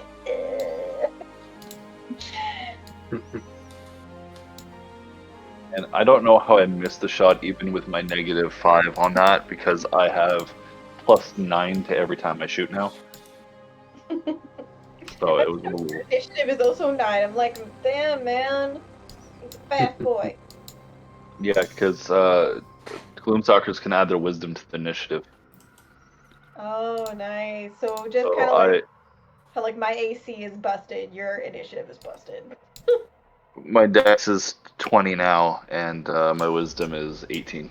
So I have a +9 to initiative. Oh, I so love God my damn. unarmored defense. 10 plus dex plus wisdom. My dex is at 4 and my wisdom's at 5. So I'm just like, Well, have a good one, guys. I'm in bed. Take care. Me Well. too. Hey guys. Night. Oh, and we should resolve, probably in chat, the whole evening Oh. things. So, Greg, you have left to vote on this stuff. Oh, yeah, I think, yeah, I did vote, but it's balanced out, so technically I could vote for Tuesday. and it would be 5, but I'm usually booked Tuesday, Wednesdays, like Thursdays all the time. Sometimes not in the evening, but sometimes in the evening. What are you guys talking about? This Discord. Where is reply? What is this vote for? For the day of the week, what they work. Oh, forget about that. Yeah, we're doing our regular days. Regular Thursday. Okay. I figured it out on my end. Yeah. I told you guys if we don't come to a consensus in time for me to need a decision, I'll just figure it out. I did. It's all good. Okay. Okie dokie. Mm-hmm. Alright. Have a good night, guys. Good night. Take care. Right. I like Goobaboo. Clabagool. Or new. Yeah, that's the name.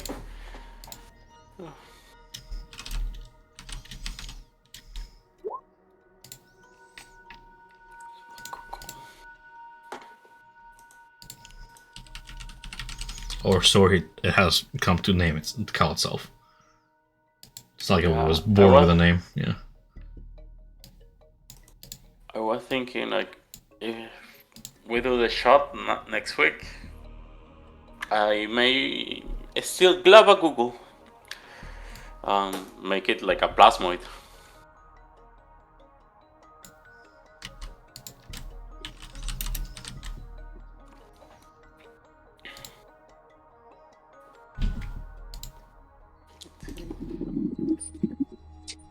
Are we still doing the one shot for next week? We can, yeah. It's up to you guys, whatever you guys want. I think everyone is keen. Yeah. We can keep going with this, or we can do the one shot if we don't want to continue without Greg. It's up to you guys. Who's not going to be able to make it next week? Greg? Will, actually. Will. Oh, it's Will.